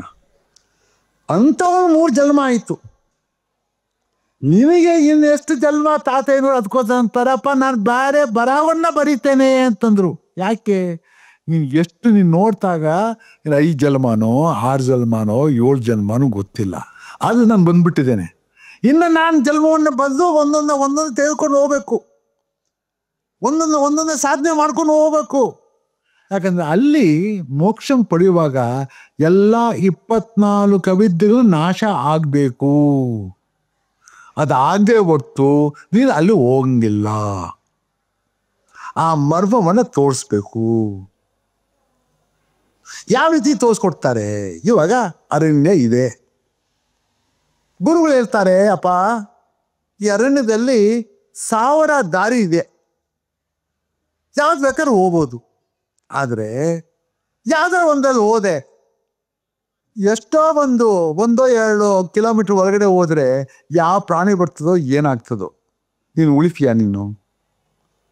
ನೀನು ಈ ಅರಣ್ಯವನ್ನ ದಾಟೋ ಅಂತ ಒಂದು ಜ್ಞಾನಿ ಯಾರಿತ್ತಾನೋ, ನೀನು ಯಾವ ಕಷ್ಟ ಇಲ್ಲದೆ, ಯಾವ್ದು ಪ್ರಾಣಿನ ಹತ್ರ ಬರದೆ ನಿನ್ನ ಜೋಪಾನವಾಗಿ ಕರ್ಕೊಂಡು ಹೋಗ್ಬೇಕು. ಅಂತ ದಾರಿಯನ್ನು ಕರ್ಕೊಂಡು ಹೋಗೋನು ಯಾರು? ಬರೇ ಸದ್ಗುರುಗಳು ಮಾತ್ರ. ಯಾರ ಕೈನಲ್ಲೂ ಆಗೋದಿಲ್ಲ. ನೋಡಿ, ಅದೇ ತಾರಕ ಮಂತ್ರ. ನಿನ್ನ ಕರ್ಕೊಂಡು ಹೋಗುವಾಗ ಅವ್ರು ಕರ್ಕೊಂಡು ಹೋಗ್ತಾರೆ. ಯಾವುದೇ ಒಂದು ದಾರಿಯನ್ನು ತಪ್ಪಿಸಿ ಒಳ್ಳೆ ದಾರಿಯನ್ನು ತೆಗೆದುಕೊಂಡು ಹೋಗ್ಬಿಟ್ಟು ಆ ಒಂದು ನದಿಯ ದಡದಲ್ಲಿ ಬರ್ತಾರೆ. ಆ ನದಿನಲ್ಲಿ ನೋಡಿದ್ರೆ ಬೇಕಾದಷ್ಟು ಮಸ್ತೆಗಳು ಇರ್ತವೆ, ಅಲ್ಲಿ ಹೋಗಕ್ಕಾಗ್ತದ? ಇಲ್ಲಪ್ಪ, ಬಾ ಇಲ್ಲಿ ಕರ್ಕೊಂಡು ಹೋಗ್ತೀನಿ ಅಂತ ಎಷ್ಟೋ ದೂರ ಆದ್ಮೇಲೆ ಅಲ್ಲಿ ನೋಡು ಯಾವ ಮಸ್ತೇನೂ ಇಲ್ಲ, ಇವಾಗ ದಾಟು, ಇವಾಗ ಮೇಲೆ ಹೋಗ್ತಾ ಇರು, ಇದೇ ಮೇರು ಪರ್ವತ, ಹೋಗಪ್ಪ ಪರಮಾತ್ಮ ಅಂತ ಹೋಗು ಅಂತಾನೆ. ಇದೇ ತಾರಕ ಮಂತ್ರ. ಈ ಮಂತ್ರವನ್ನ ನೀನು ರಾಮ ರಾಮ ಮುಕುಂದ ಮಾಧವ, ರಾಮ ಸದ್ಗುರು ಕೇಶವ, ರಾಮ ದಶರಥ ತನಯ ದೇವ, ರಾಮ ಶ್ರೀನಾರಾಯಣ, ಇದು ಹೇಳ್ತಾ ಬಾಪ್ಪ. ಇದು ತಾರಕ ಮಂತ್ರ. ಕರ್ಮವನ್ನ ನಾಶವನ್ನ ಮಾಡುವಂತ ಮಂತ್ರ. ಮತ್ತು ನಿನ್ನ ಈ ಒಂದು 24 ಅವಿದ್ಯೆಗಳಿಂದ ಮೂಲಾಧಾರದಿಂದ ಈ ಸಹಸ್ರಾರದಲ್ಲಿ ಪರಮಾತ್ಮ ಇರುವಂತ ಸ್ಥಳದಲ್ಲಿ ಕರ್ಕೊಂಡು ಹೋಗಿ ಅಲ್ಲಿ ಪರಮಾತ್ಮ ಬಿಟ್ಟು ಬರ್ತಾನೆ. ಅಪ್ಪ ನೀನು ಅವನ್ ನಂಬು ಅಂತ ಹೇಳ್ತ. ಇದು ಕರ್ಮಯೋಗ. ಆಮೇಲೆ ಭಕ್ತಿ ಯೋಗಕ್ಕೆ ಬರೋಣ. ಭಕ್ತಿ ಯೋಗಕ್ಕೆ ಇವ್ರು ಹೇಳ್ತಾರೆ, ನೋಡು ಮಗು, ನಿನಗೆ ಇದು ಭಾಳ ಕೆಟ್ಟ ಸಮಯಪ್ಪ. ಕಲಿಯುಗ ಸಾಮಾನ್ಯವಾದದ್ದಲ್ಲ, ಎಲ್ಲ ಮರ್ತು ಬಿಟ್ಟಿದ್ದಾರೆ. ಇಲ್ಲಿ ನೀರು ದಾಟೋದು ಭಾರಿ ಕಷ್ಟ. ಯಾಕಂದ್ರೆ ಪರಮಾತ್ಮನ ನಂಬಿಲ್ಲ. ಅಂಥ ಯುಗ ಇದು. ಎಲ್ಲ ನಟನೆ ಆಗುವಂಥ ಇದು, ಕಪಟ ನಾಟಕ ಆಗುವಂಥ ಜನತೆ ಇವರು. ಎಲ್ಲ ಕಪಟ ನಾಟಕ ಅಂದ್ರೆ ಹೇಳೋದೊಂದು ಮಾಡೋದೊಂದು, ಹೇಳೋದೊಂದು ಮಾಡೋದೊಂದು. ಎಲ್ಲರೂ ಅದೇ, ಬ್ಯಾರೋರು ಇಲ್ಲಪ್ಪ. ಅದರಿಂದ ನೀನು ಭಕ್ತಿ ಮಾರ್ಗದಲ್ಲಿ ಹೋಗ್ಬೇಕಾಗಿದ್ರೆ ಏನಪ್ಪ, ಏನಿದು ಭಕ್ತಿ ಅಂದ್ರೆ ಏನು? ಇವಾಗ ಒಂದು ಪ್ರಶ್ನೆ ಬರ್ತಿದ್ದೆ, ಸ್ವಾಮಿ, ಕರ್ಮಯೋಗ, ಭಕ್ತಿ ಯೋಗ ಮತ್ತು ರಾಜಯೋಗ, ಇದು ಅಂದರೆ ಮುಕ್ತಿ ದಾರಿ. ಮುಕ್ತಿ ಅಂದರೆ ಏನು ಸ್ವಾಮಿ? ಇವಾಗ ನಿಮಗೆಲ್ಲಕ್ಕೊಂದು ಹೇಳ್ತೇನೆ, ಮುಕ್ತಿ ಅಂದರೆ ಏನಪ್ಪ? ಇನ್ನೂ ಸ್ವಲ್ಪ ಅರ್ಥ ಮಾಡ್ಕೊಳ್ಳಿ. ಮುಕ್ತಿ ಅಂದರೆ ನಾನೇ ಪರಮಾತ್ಮ ಆಗ್ಬಿಡ್ತೇನಾ? ಹುಟ್ಟು ಸಾವು ಗೆಲ್ಬೋದು ಅಷ್ಟೇನಾ? ನೀನಾದ್ರು ಇದೆಯಾ? ಮುಕ್ತಿ ಅಂದ್ರೆ ಏನು? ಅದನ್ನ ನೀನು ಅರಿವು ಮಾಡ್ಕೊಂಡಿದೀಯೋ? ಗುರುಗಳು ಹೇಳ್ತಾರೆ, ನೋಡಪ್ಪ, ಅಷ್ಟು ಸುಲಭ ಅಂತ ತಿಳ್ಕೋಬೇಡ. ಮುಕ್ತಿ ಅಂದರೆ ಇವಾಗ ಹೇಳ್ತೀನಿ ಕೇಳು ಅಂತ. 24 ಆನೆಗಳಿದ್ದಾವೆ ನಮ್ಮಲ್ಲಿ. ನನ್ನ ಹೃದಯದಲ್ಲಿ 24 ಆನೆಗಳಿದ್ದಾವೆ. ಹೌದರಪ್ಪ? ಈ 24 ಆನೆ, ಒಂದು ಇಲಿ ಬಂದು ಈ ಆನೆನ ನುಂಗ್ಬಿಡ್ತದೆ. ಒಂದು ಇಲಿ ಆನೆನ ನುಂಗ್ಬಿಡ್ತು. 24 ಆನೆ ಒಂದು ಚಿಕ್ಕ ಇಲಿ ನುಂಗ್ಬಿಡ್ತು. ನುಂಗಿದ ಮೇಲೆ ಒಂದು ಇರುವೆ ಇತ್ತಲ್ಲಿ. ಆ ಇರುವೆ ಈ ಇಲಿ ನುಂಗ್ಬಿಡ್ತು. ಏನಪ್ಪ? ಒಂದು ಇರುವೆ ಇಲಿ ನುಂಗ್ಬಿಡ್ತು. ಈ ಜೀವ ಈ ಇರುವೆ ನುಂಗ್ಬಿಡ್ತು. ನೋಡಿ, ಎಷ್ಟು ಸುಲಭವಾಗಿ ಹೇಳ್ಬಿಟ್ಟು ಇದು ಅರ್ಥ ಕೇಳಪ್ಪ. ಆನೆ 24 ಆನೆ, ಬಲವಾದಂಥ ಆನೆ, ಯಾರೂ ಅದನ್ನ ಕಲ್ಸಾಗ ಆಗೋದಿಲ್ಲ. ಇಲಿ ಒಂದು ಮನಸ್ಸು ದೃಢವಾದರೆ ಆನೆನ 1 ನಿಮಿಷದಲ್ಲಿ ಎತ್ಕೊಂಡು ಹೋಗ್ಬಿಡ್ತದೆ. ಅದಕ್ಕೋಸ್ಕರ ಹೇಳ್ತಾರೆ, ಒಂದು ಮನಸ್ಸು ಸ್ಥಿರವಾಗಿಬಿಟ್ರೆ ಹಿಮಾಲಯ ಪರ್ವತವನ್ನೇ ತಿರುಗಿಸ್ಬೋದು ಅಂತ ಶಕ್ತಿ ಇದೆ ಮನಸ್ಸಿಗೆ. ಆ ಮನಸ್ಸು ಸ್ಥಿರವಾಗ್ಬಿಟ್ಟೆ 24 ಆನೆ ನುಂಗ್ಬಿಡ್ತದೆ ಮನಸ್ಸು. ಯಾವಾಗ 24 ಆನೆ ನುಂಗ್ಬಿಡ್ತೋ, ಇರುವೆ ಯಾವುದು? ಇದು ಬುದ್ಧಿ. ಬುದ್ಧಿ ಅಂದರೆ ಯಾರು? ಪರಮಾತ್ಮ, ಬ್ರಹ್ಮ. ಬುದ್ಧಿ ಅಂದ್ರೆ ಬ್ರಹ್ಮ. ಬ್ರಹ್ಮ ಈ ಮನಸ್ಸನ್ನು ನುಂಗ್ಬಿಡ್ತು. ಅದು ನುಂಗ್ಬಿಡ್ತು. ಅದು ನುಂಗಿದ ಮೇಲೆ ನೀನು ಜೀವಾತ್ಮ. ನೀವು ಜೀವಾತ್ಮ ಬಂದು ಈ ಬ್ರಹ್ಮನ ನೀನು ಸ್ವೀಕಾರ ಅಂದರೆ ಜೀವಾತ್ಮ ಪರಮಾತ್ಮ ಒಂದಾಗ್ಬಿಟ್ಟೆ. ಏನಪ್ಪ ಆಯ್ತು? ಮುಕ್ತಿ ಬಂತು. ನೋಡಪ್ಪ, ಆನೆ ಇಲಿ ನುಂಗ್ತು, ಇಲಿ ಆನೆ ನುಂಗ್ತು, ಇರುವೆ ಈ ಇಲಿ ನುಂಗ್ತು, ಜೀವ ಇರುವೆ ನುಂಗ್ಬಿಡ್ತು. ಇದೇ ಮುಕ್ತಿ ಅಂತ. ಎಂಥ ಆ ಮುಕ್ತಿಯ ಬಗ್ಗೆ ಹೇಳೋರು ಯಾರಪ್ಪ? ಸುಮ್ಮನೆ ಹೇಳ್ಬಿಡ್ತೇವೆ, ಓ ಜೀವಾತ್ಮ ಪರಮಾತ್ಮ ಸೇರ್ಬಿಡಿ. ಏನು ಜೀವಾತ್ಮ ಪರಮಾತ್ಮ ಸೇರೋದಂದ್ರೆ ಏನದು? ಅರ್ಥ ಏನದು? ಯಾವ ದಾರಿ, ಯಾವ ರೀತಿಯ ಇದೆ? ಯಾರು ಹೇಳ್ಬೇಕಾಗಿದ್ದಾರೋ ಇದೇ ಆ ಒಂದು ಅರಿವಾಗಬೇಕಾದ್ರೆ ಹೆಂಗಪ್ಪ ಇದು? ಇದೇ ಜೀವ. ಅದು ಈ ಒಂದು ಮಂತ್ರ ಶಕ್ತಿ ಹೆಂಗಿರ್ತದೆ, ಅವರು ಮಾತ್ರ ಇವೆಲ್ಲ ಹೇಳಬಲ್ಲರು. ಇಲ್ಲ ಅಂದ್ರೆ ಯಾರ ಕೇನಾದ್ರು ಇದು ಆಗೋದಿಲ್ಲ. ಭಕ್ತಿ ಯೋಗದಲ್ಲಿ ಏನಪ್ಪ ಮುಖ್ಯವಾಗಿ? ಗುರು ನಂಬಪ್ಪ ಅಂದ್ಬಿಡ್ತಾನೆ. ಇವಾಗ ಸುಲಭವಾಗಿ ಹೇಳ್ತೀನಿ ಕೇಳಿ, ಇದು ಭಾರಿ ಮುಖ್ಯ. ಇದು ಭಕ್ತಿ ಯೋಗದಲ್ಲಿ ಭಾರಿ ಮುಖ್ಯ. ಯಾಕಂದರೆ ಇಂಥ ಸಮಯ ಇನ್ನೆಲ್ಲೂ ಸಿಗೋದಿಲ್ಲ ನಮಗೆ. ಭಾರಿ ಮುಖ್ಯವಾಗಿ ಗುರು ನಂಬಿಡು ಅಂತಾರೆ. ಗುರು ನಂಬಿಟ್ರೆ ಏನಾಗ್ತದಪ್ಪ ಅಂತ ಬರುವಂಥ ಪ್ರಶ್ನೆ. ನಿನಗೆ ಇನ್ನೇನಿದೆ ಅಲ್ಲಿ? ಮನಸ್ಸಿದೆ. ಅಲ್ಲಿ ಮನಸ್ಸಿದೆ. ಮನಸ್ಸು ಆದಮೇಲೆ ಬುದ್ಧಿ ಇದೆ. ಬುದ್ಧಿನೇ ಪರಮಾತ್ಮ. ನಿನ್ನ ಸೇರಿಸ್ಬಿಡ್ತಾನೆ. ಇವಾಗ ನೀನು ಅಲ್ಲಿಗೆ ಹೋಗ್ಬೇಕಾಗಿದ್ರೆ ಗುರುನೇ ನಂಬಿಡು ಅಂತಂದ. ಇವಾಗ ಒಂದು ಉದಾಹರಣೆ ಕೊಡ್ತಾರೆ ತಾತಯ್ಯನವರು. ಭಕ್ತಿ ಯೋಗದಲ್ಲಿ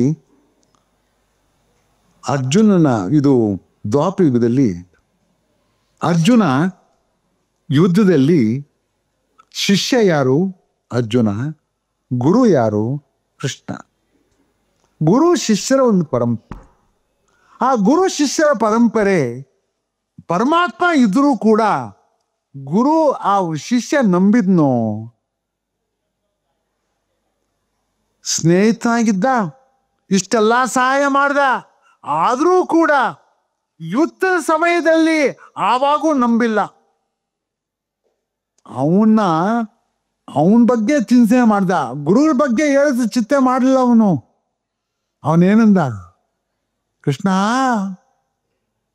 ನನ್ನ ತಾತ ಇದ್ದಾನೆ, ಗುರುಗಳಿದ್ದಾರೆ, ನನ್ನೆಲ್ಲ ಸಂಬಂಧರಿದ್ದಾರೆ, ನಾನು ಅವ್ರು ಸಾಯಿಸೋಕ್ಕಾಗ್ತದ? ಇದು ಧರ್ಮನ? ಇದು ಆ ಪಾಪ ನಾನು ಕಟ್ಕೊಳಕ್ಕಾಗ್ತದ ಅಂತ ಹೇಳ್ದ.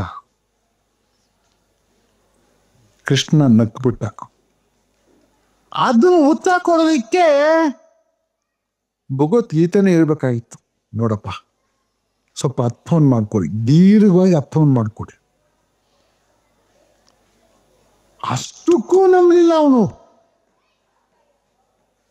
ಅಂಥವನು ಅವನು ಇಂದ್ರನ ಮಗ.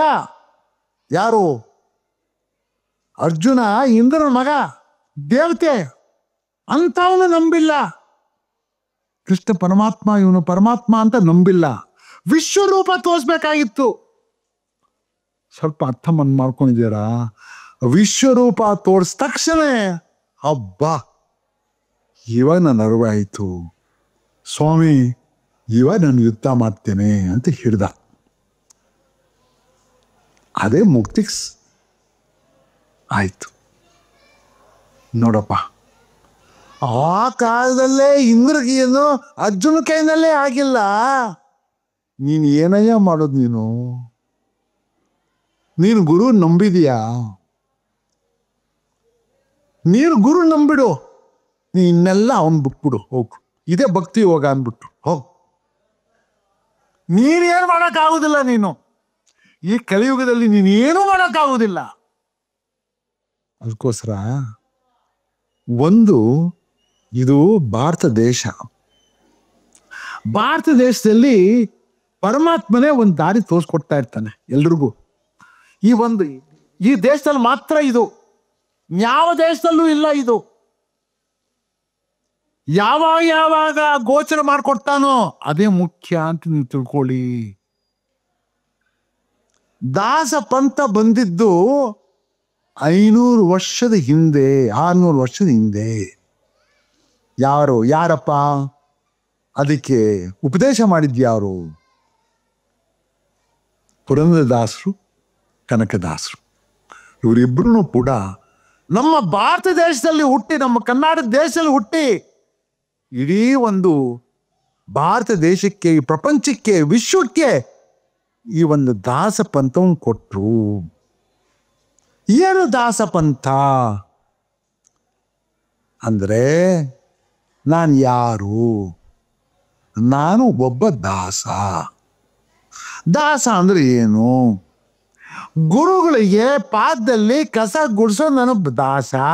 ಅಪ್ಪ, ನಾನು ಗುರುಗಳ ಹತ್ರ ಹೋಗ್ಬಿಟ್ಟು ಕೇಳ್ತಾ ಇದ್ದೇನೆ, ಸ್ವಾಮಿ ನೀನು ಬೇಡಪ್ಪ, ನಿನ್ನ ಹೆಬ್ಬಟ್ಟಿನಲ್ಲಿ ಸದಾಕಾಲ ನಿನ್ನ ದಾಸನಾಗಿ ಆ ನಿನ್ನ ಬೆರಳನ್ನ ಸ್ವಚ್ಛವಾಗಿಟ್ಟು ನಿನ್ನ ಸೇವೆಯನ್ನು ಮಾಡ್ಕೊಂಡು ಇರೋ ಅಂತ ಇದು ನಾನು ಕೊಟ್ಬಿಡು, ಅಷ್ಟೇ ಸಾಕಪ್ಪ, ನೀನು ಬೇಡ ನನಗೆ. ಅದೇ ದಾಸ. ಇನ್ನೇನು ಬೇಡ, ಇನ್ನೇನು ಬೇಡ, ಇನ್ನೇನು ಬೇಡ. ನನ್ನ ಮನಸ್ಸು ಸ್ಥಿರವಾಗಿ ಅಲ್ಲಿ ನಿಲ್ಸಿಬಿಡು, ಗುರುಗಳ ಹೆಬ್ಬಟ್ಟಿನಲ್ಲಿ ನಿಲ್ಸ್ಬಿಡಪ್ಪ, ಸಾಕು, ನೀನು ಬೇಡ. ತಾತ ನೋಡಿ ಎಷ್ಟು ಚೆನ್ನಾಗಿ ಹೇಳ್ತಾರೆ. ಕನಕದಾಸರ ಮನೆಯ ಕಸ ಗುಡಿಸಬಡ ದಾಸ, ಪುರಂದರ ದಾಸರಿಗೆ ಮಡಿ ಮಾಡೋ ದಾಸ. ಪಾ ಯಾಕೆ ಮಾತನ್ನು ಹೇಳಿದ್ರು? ಅಯ್ಯೋ ಈ ಪಾಪಿ ಹೋಗಯ್ಯ ಅವ್ರ ಪಾದಗಳು ಬೀಳು, ನಿನ್ ದಾಸ ಅಂತ ಹೇಳು. ಅವರ ಒಂದು ಎಲ್ಲರೂ ಓಡಾಡಿದ ಅದೆಲ್ಲ ತೊಳ್ಕೊಂಡು ನಾನು ಇರ್ತೇನೆ, ನನಗೇನು ಬೇಡ ನಿನಗೆ, ನಾನು ನಿನ್ನ ಪಾದ ನೋಡ್ತಾ ಇರ್ತೇನೆ, ಅಷ್ಟೇ ಸಾಕು, ನೀನು ನಾನು ಬೇಡ ಅಂತ ಹೇಳಯ್ಯ, ಹೋಗು ಮರು. ಅವ್ರು ಉಪದೇಶ ಮಾಡ್ತಾ ಇದ್ದಾರೆ. ಕನಕದಾಸರ ಮನೆಯ ಕಸ ಗುಡಿಸೋಬೇಡ ದಾಸ, ಪುರಂದರ ದಾಸೆ ಮಡಿ ಮಾಡೋ ದಾಸ ಅಂದ್ಬಿಟ್ರು. ಅಷ್ಟು ಗೋಚರ ಆಗಿಲ್ಲ ಅಂತಂದ್ರೆ ನೀನು ಎಂಥ ಮನುಷ್ಯನಯ್ಯ, ನೀನು ಎಂಥ ಘೋರವಾಗಿರತಕ್ಕಂಥ ಮನುಷ್ಯ ನೀನು. ಅಷ್ಟು ಅರಿವಾಗಿಲ್ವಾ? ಹೋಗು, ಪಾದಗಳು ಬೀಳಪ್ಪ, ನೀನು ಹೋಗು, ನಿನ್ನ ಪಾದಗಳು ಬೀಳು, ಅಲ್ಲಿರು, ಹೋಗ್ ಬರು, ಹೋಗಪ್ಪ ಹೋಗು. ಅದೇ ಭಕ್ತಿ ಯೋಗ. ಇದನ್ನ ಎಷ್ಟು ಜನ ಅರಿವು ಮಾಡ್ಕೊಂಡಿದ್ದಾರೆ? ಇನ್ನು ರಾಜಯೋಗದ ಬಗ್ಗೆ ಅದು ನೋಡಪ್ಪ, ಪಂಚಾಕ್ಷಿ ಮಂತ್ರము మదిలో బిడువ కపటయించుటనాదెన్నటికో ఆదిమూర్తి శ్రీ అమరనరేయన భక్తుడనయ్యేదెన్నటికో. పంచాక్షి మంత్రము మదిలో విడువక పఠయించుటనాదెన్నటికో. ಆ ಪಂಚಾಕ್ಷಿ ಮಂತ್ರವನ್ನ ಎಳ ಬಿಡದೆ ನಾನು ಪಟ್ಟೆ ಮಾಡ್ತಾ ಇರ್ತಾನಪ್ಪ. ನನ್ನ ಯಾವ ರೀತಿ ಅವನಾಯ ಭಕ್ತರನೇ ಎನ್ನಟಿಕೋ, ಭಕ್ತಿಯಿಂದ ನಾನು ಶರಣಾಗತಿ ಆಗಿದ್ದೇನೆ, ಹೇಳ್ತಾ ಇದ್ದೇನೆ, ಭಕ್ತಿಯಿಂದ ಮಾಡ್ತಾ ಇದ್ದೇನೆ. ಪಂಚಾಕ್ಷಿ ಮಂತ್ರಮು, ಆ ಪಂಚಾಕ್ಷಿ ಏನಿದೆ? ಓಂ ನಾರಿಯಣ, ಓಂ ನಾರಿಯಣ,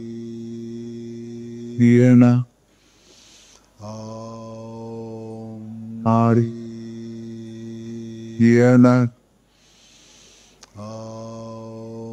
ನಾರಿಯಣ,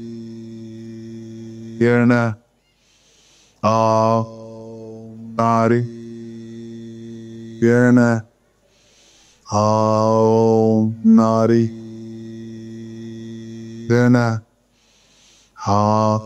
ಓಂ ನಾರಿಯಣ.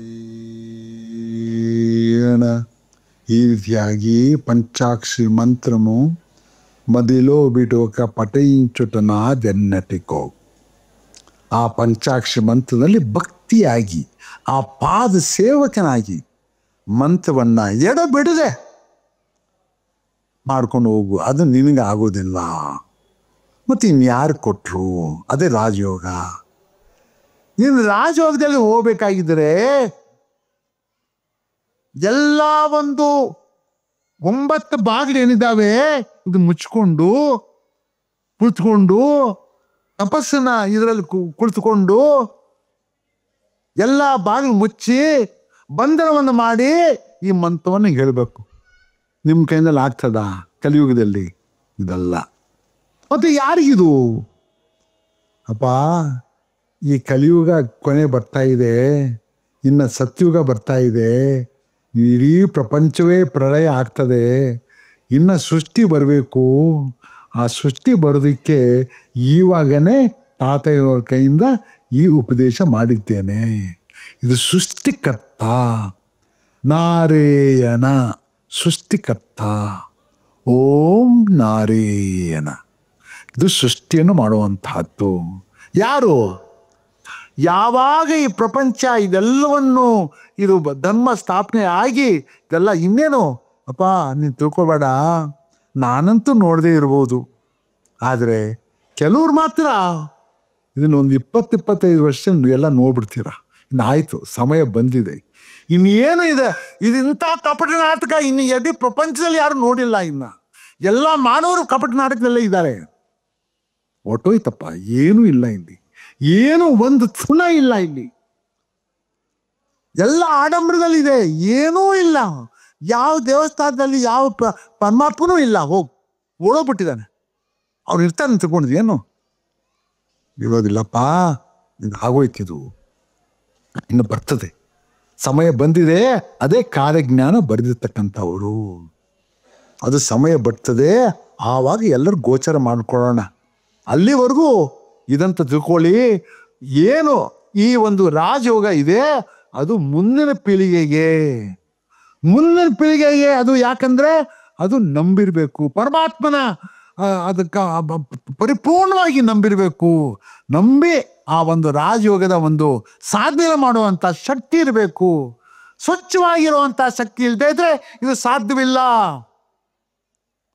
ನಿಮಗಲ್ಲ, ಅದು ನಮಗಲ್ಲ. ಇನ್ನು ಬರುವಂಥ ಸಮಯಕ್ಕೆ, ಮುಂದೆ ಆಗುವಂಥ ಸಮಯ, ವಿಶ್ವ ಇದರಲ್ಲಿ ಬ್ರಹ್ಮಾಂಡ ಎಲ್ಲವೂ ಹೋಗ್ತದೆ. ಇನ್ನು ಬರುವಂಥ ಸಮಯ ಇನ್ನು ಸೃಷ್ಟಿ ಆಗಬೇಕಾಗಿದೆ. ಯಾವ ಮಂತ್ರ?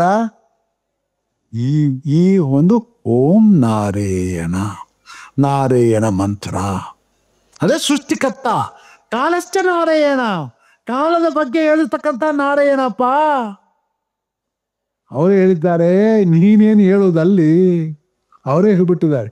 ಕಾಲಶ್ಚ ನಾರಾಯಣ, ಶಿವಶ್ಚ ನಾರಾಯಣ, ಬ್ರಹ್ಮಶ್ಚ ನಾರಾಯಣ, ಶಂಕು ಚಕ್ರಶ್ಚ ನಾರಾಯಣ, ಇಂದ್ರಶ್ಚ ನಾರಾಯಣ, ಎಲ್ಲ ಅವನೇ ನಾರಾಯಣ. ಅವನ ಹೆಸರೇ ನಾರಾಯಣ. ಆ ನಾರಾಯಣನೇ ಎಲ್ಲ ಸೃಷ್ಟಿಕರ್ತ. ಅವನು ಮಾಡೋಣೆ ಅವನಪ್ಪ. ಇಷ್ಟನ್ನೇ ಅರ್ಥ ಮಾಡ್ಕೊಂಡಿಲ್ವಲ್ಲಪ್ಪ, ಬಿಟ್ಬಿಡು. ನಿನ್ಗಲ್ಲ ಅದು, ನಿನ್ನ ಭಕ್ತಿ ಹೋಗೋದೆಲ್ಲ ಹೋಗ್ಬಿಡು. ಇನ್ನೇನೂ ಮಾಡಕ್ ಹೋಗ್ಬೇಡ ನೀನು, ಸಾಕು. ಭಕ್ತಿಯಲ್ಲಿ ಹೋಗ್ಬಿಡು, ನಂಬಿಡು, ಶರಣಾಗತಿ ಆಗ್ಬಿಡು. ಅವನ್ ದಾಸನಾಗ್ಬಿಡಪ್ಪ, ದಾಸನ. ಕನಕದಾಸನ ಮಾಡಯ್ಯ, ಕಸಕ್ಕೆ ಬಿಡಿಸೋಬೇಡ ದಾಸ. ಎಂಥ ಮಾತು ಅದು ಮಾಡುವಂಥ ಎಷ್ಟು ಅದ್ರ ಚಿಂತನೆ ಮಾಡಿದ್ರೆ ಎಷ್ಟು ಯುಗದಲ್ಲೂ ಚಿಂತನೆ ಮಾಡೋಕೆ ಸಾಧ್ಯ ಆಗೋದಿಲ್ಲ. ಪುರಂದರ ದಾಸಿಗೆ ಮಡಿ ಮಾಡೋ ದಾಸ, ಕಸ ಗುಡಿಸೋಬಾರ್ದು ದಾಸ.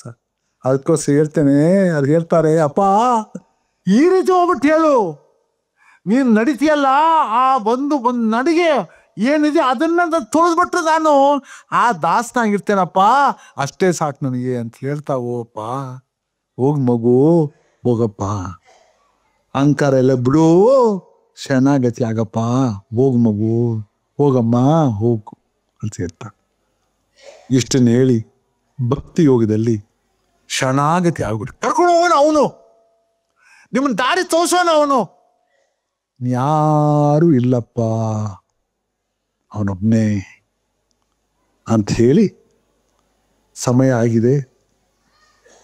ಈ ಪಾದ ಪದ್ಮ ಆರಾಧನ ಚೈದನಂಚಿ ಪುಷ್ಪವನ ಅಂತರಮನ ಕರ್ವೀರ ಕಾಂಚಾಲ ದಾಸಾಲ ದವನಂ ಜಾಜಿ ವೀರ್ಜಾಜಿ ಮೆಲ್ಲಲು ಪಣ್ಣ ಪೊಗಡ ಶಾಮಂತಿ ಕುಂಕುಮ ಕುರುವೇಲು ಸಂಪಂಗಿ ತುಳಸಿ ಮಾಲಕ ಸಮರ್ಪಯಾಮಿ. ಗಂಧ ಕಸ್ತೂರಿ ಪುನುಗು ಜವ್ವಾಜಿ ಗೋರೋಜನ ಪಾದಿಗಾಗದ ಪರಿಮಳ ದ್ರವ್ಯಂ ಅಂಗಲೇಪಂ ಸಮರ್ಪಯಾಮಿ. ಧೂಪ ದೀಪ ನೈವೇದ್ಯಂ ಸಮರ್ಪಯಾಮಿ. ಆತ್ಮ ಸದ್ಗುರುಭ್ಯೋ ನಮಃ. ಹೈಗ್ರೀವಾಯ ನಮಃ. ಆದಿಕೇಶವಾಯ ನಮಃ.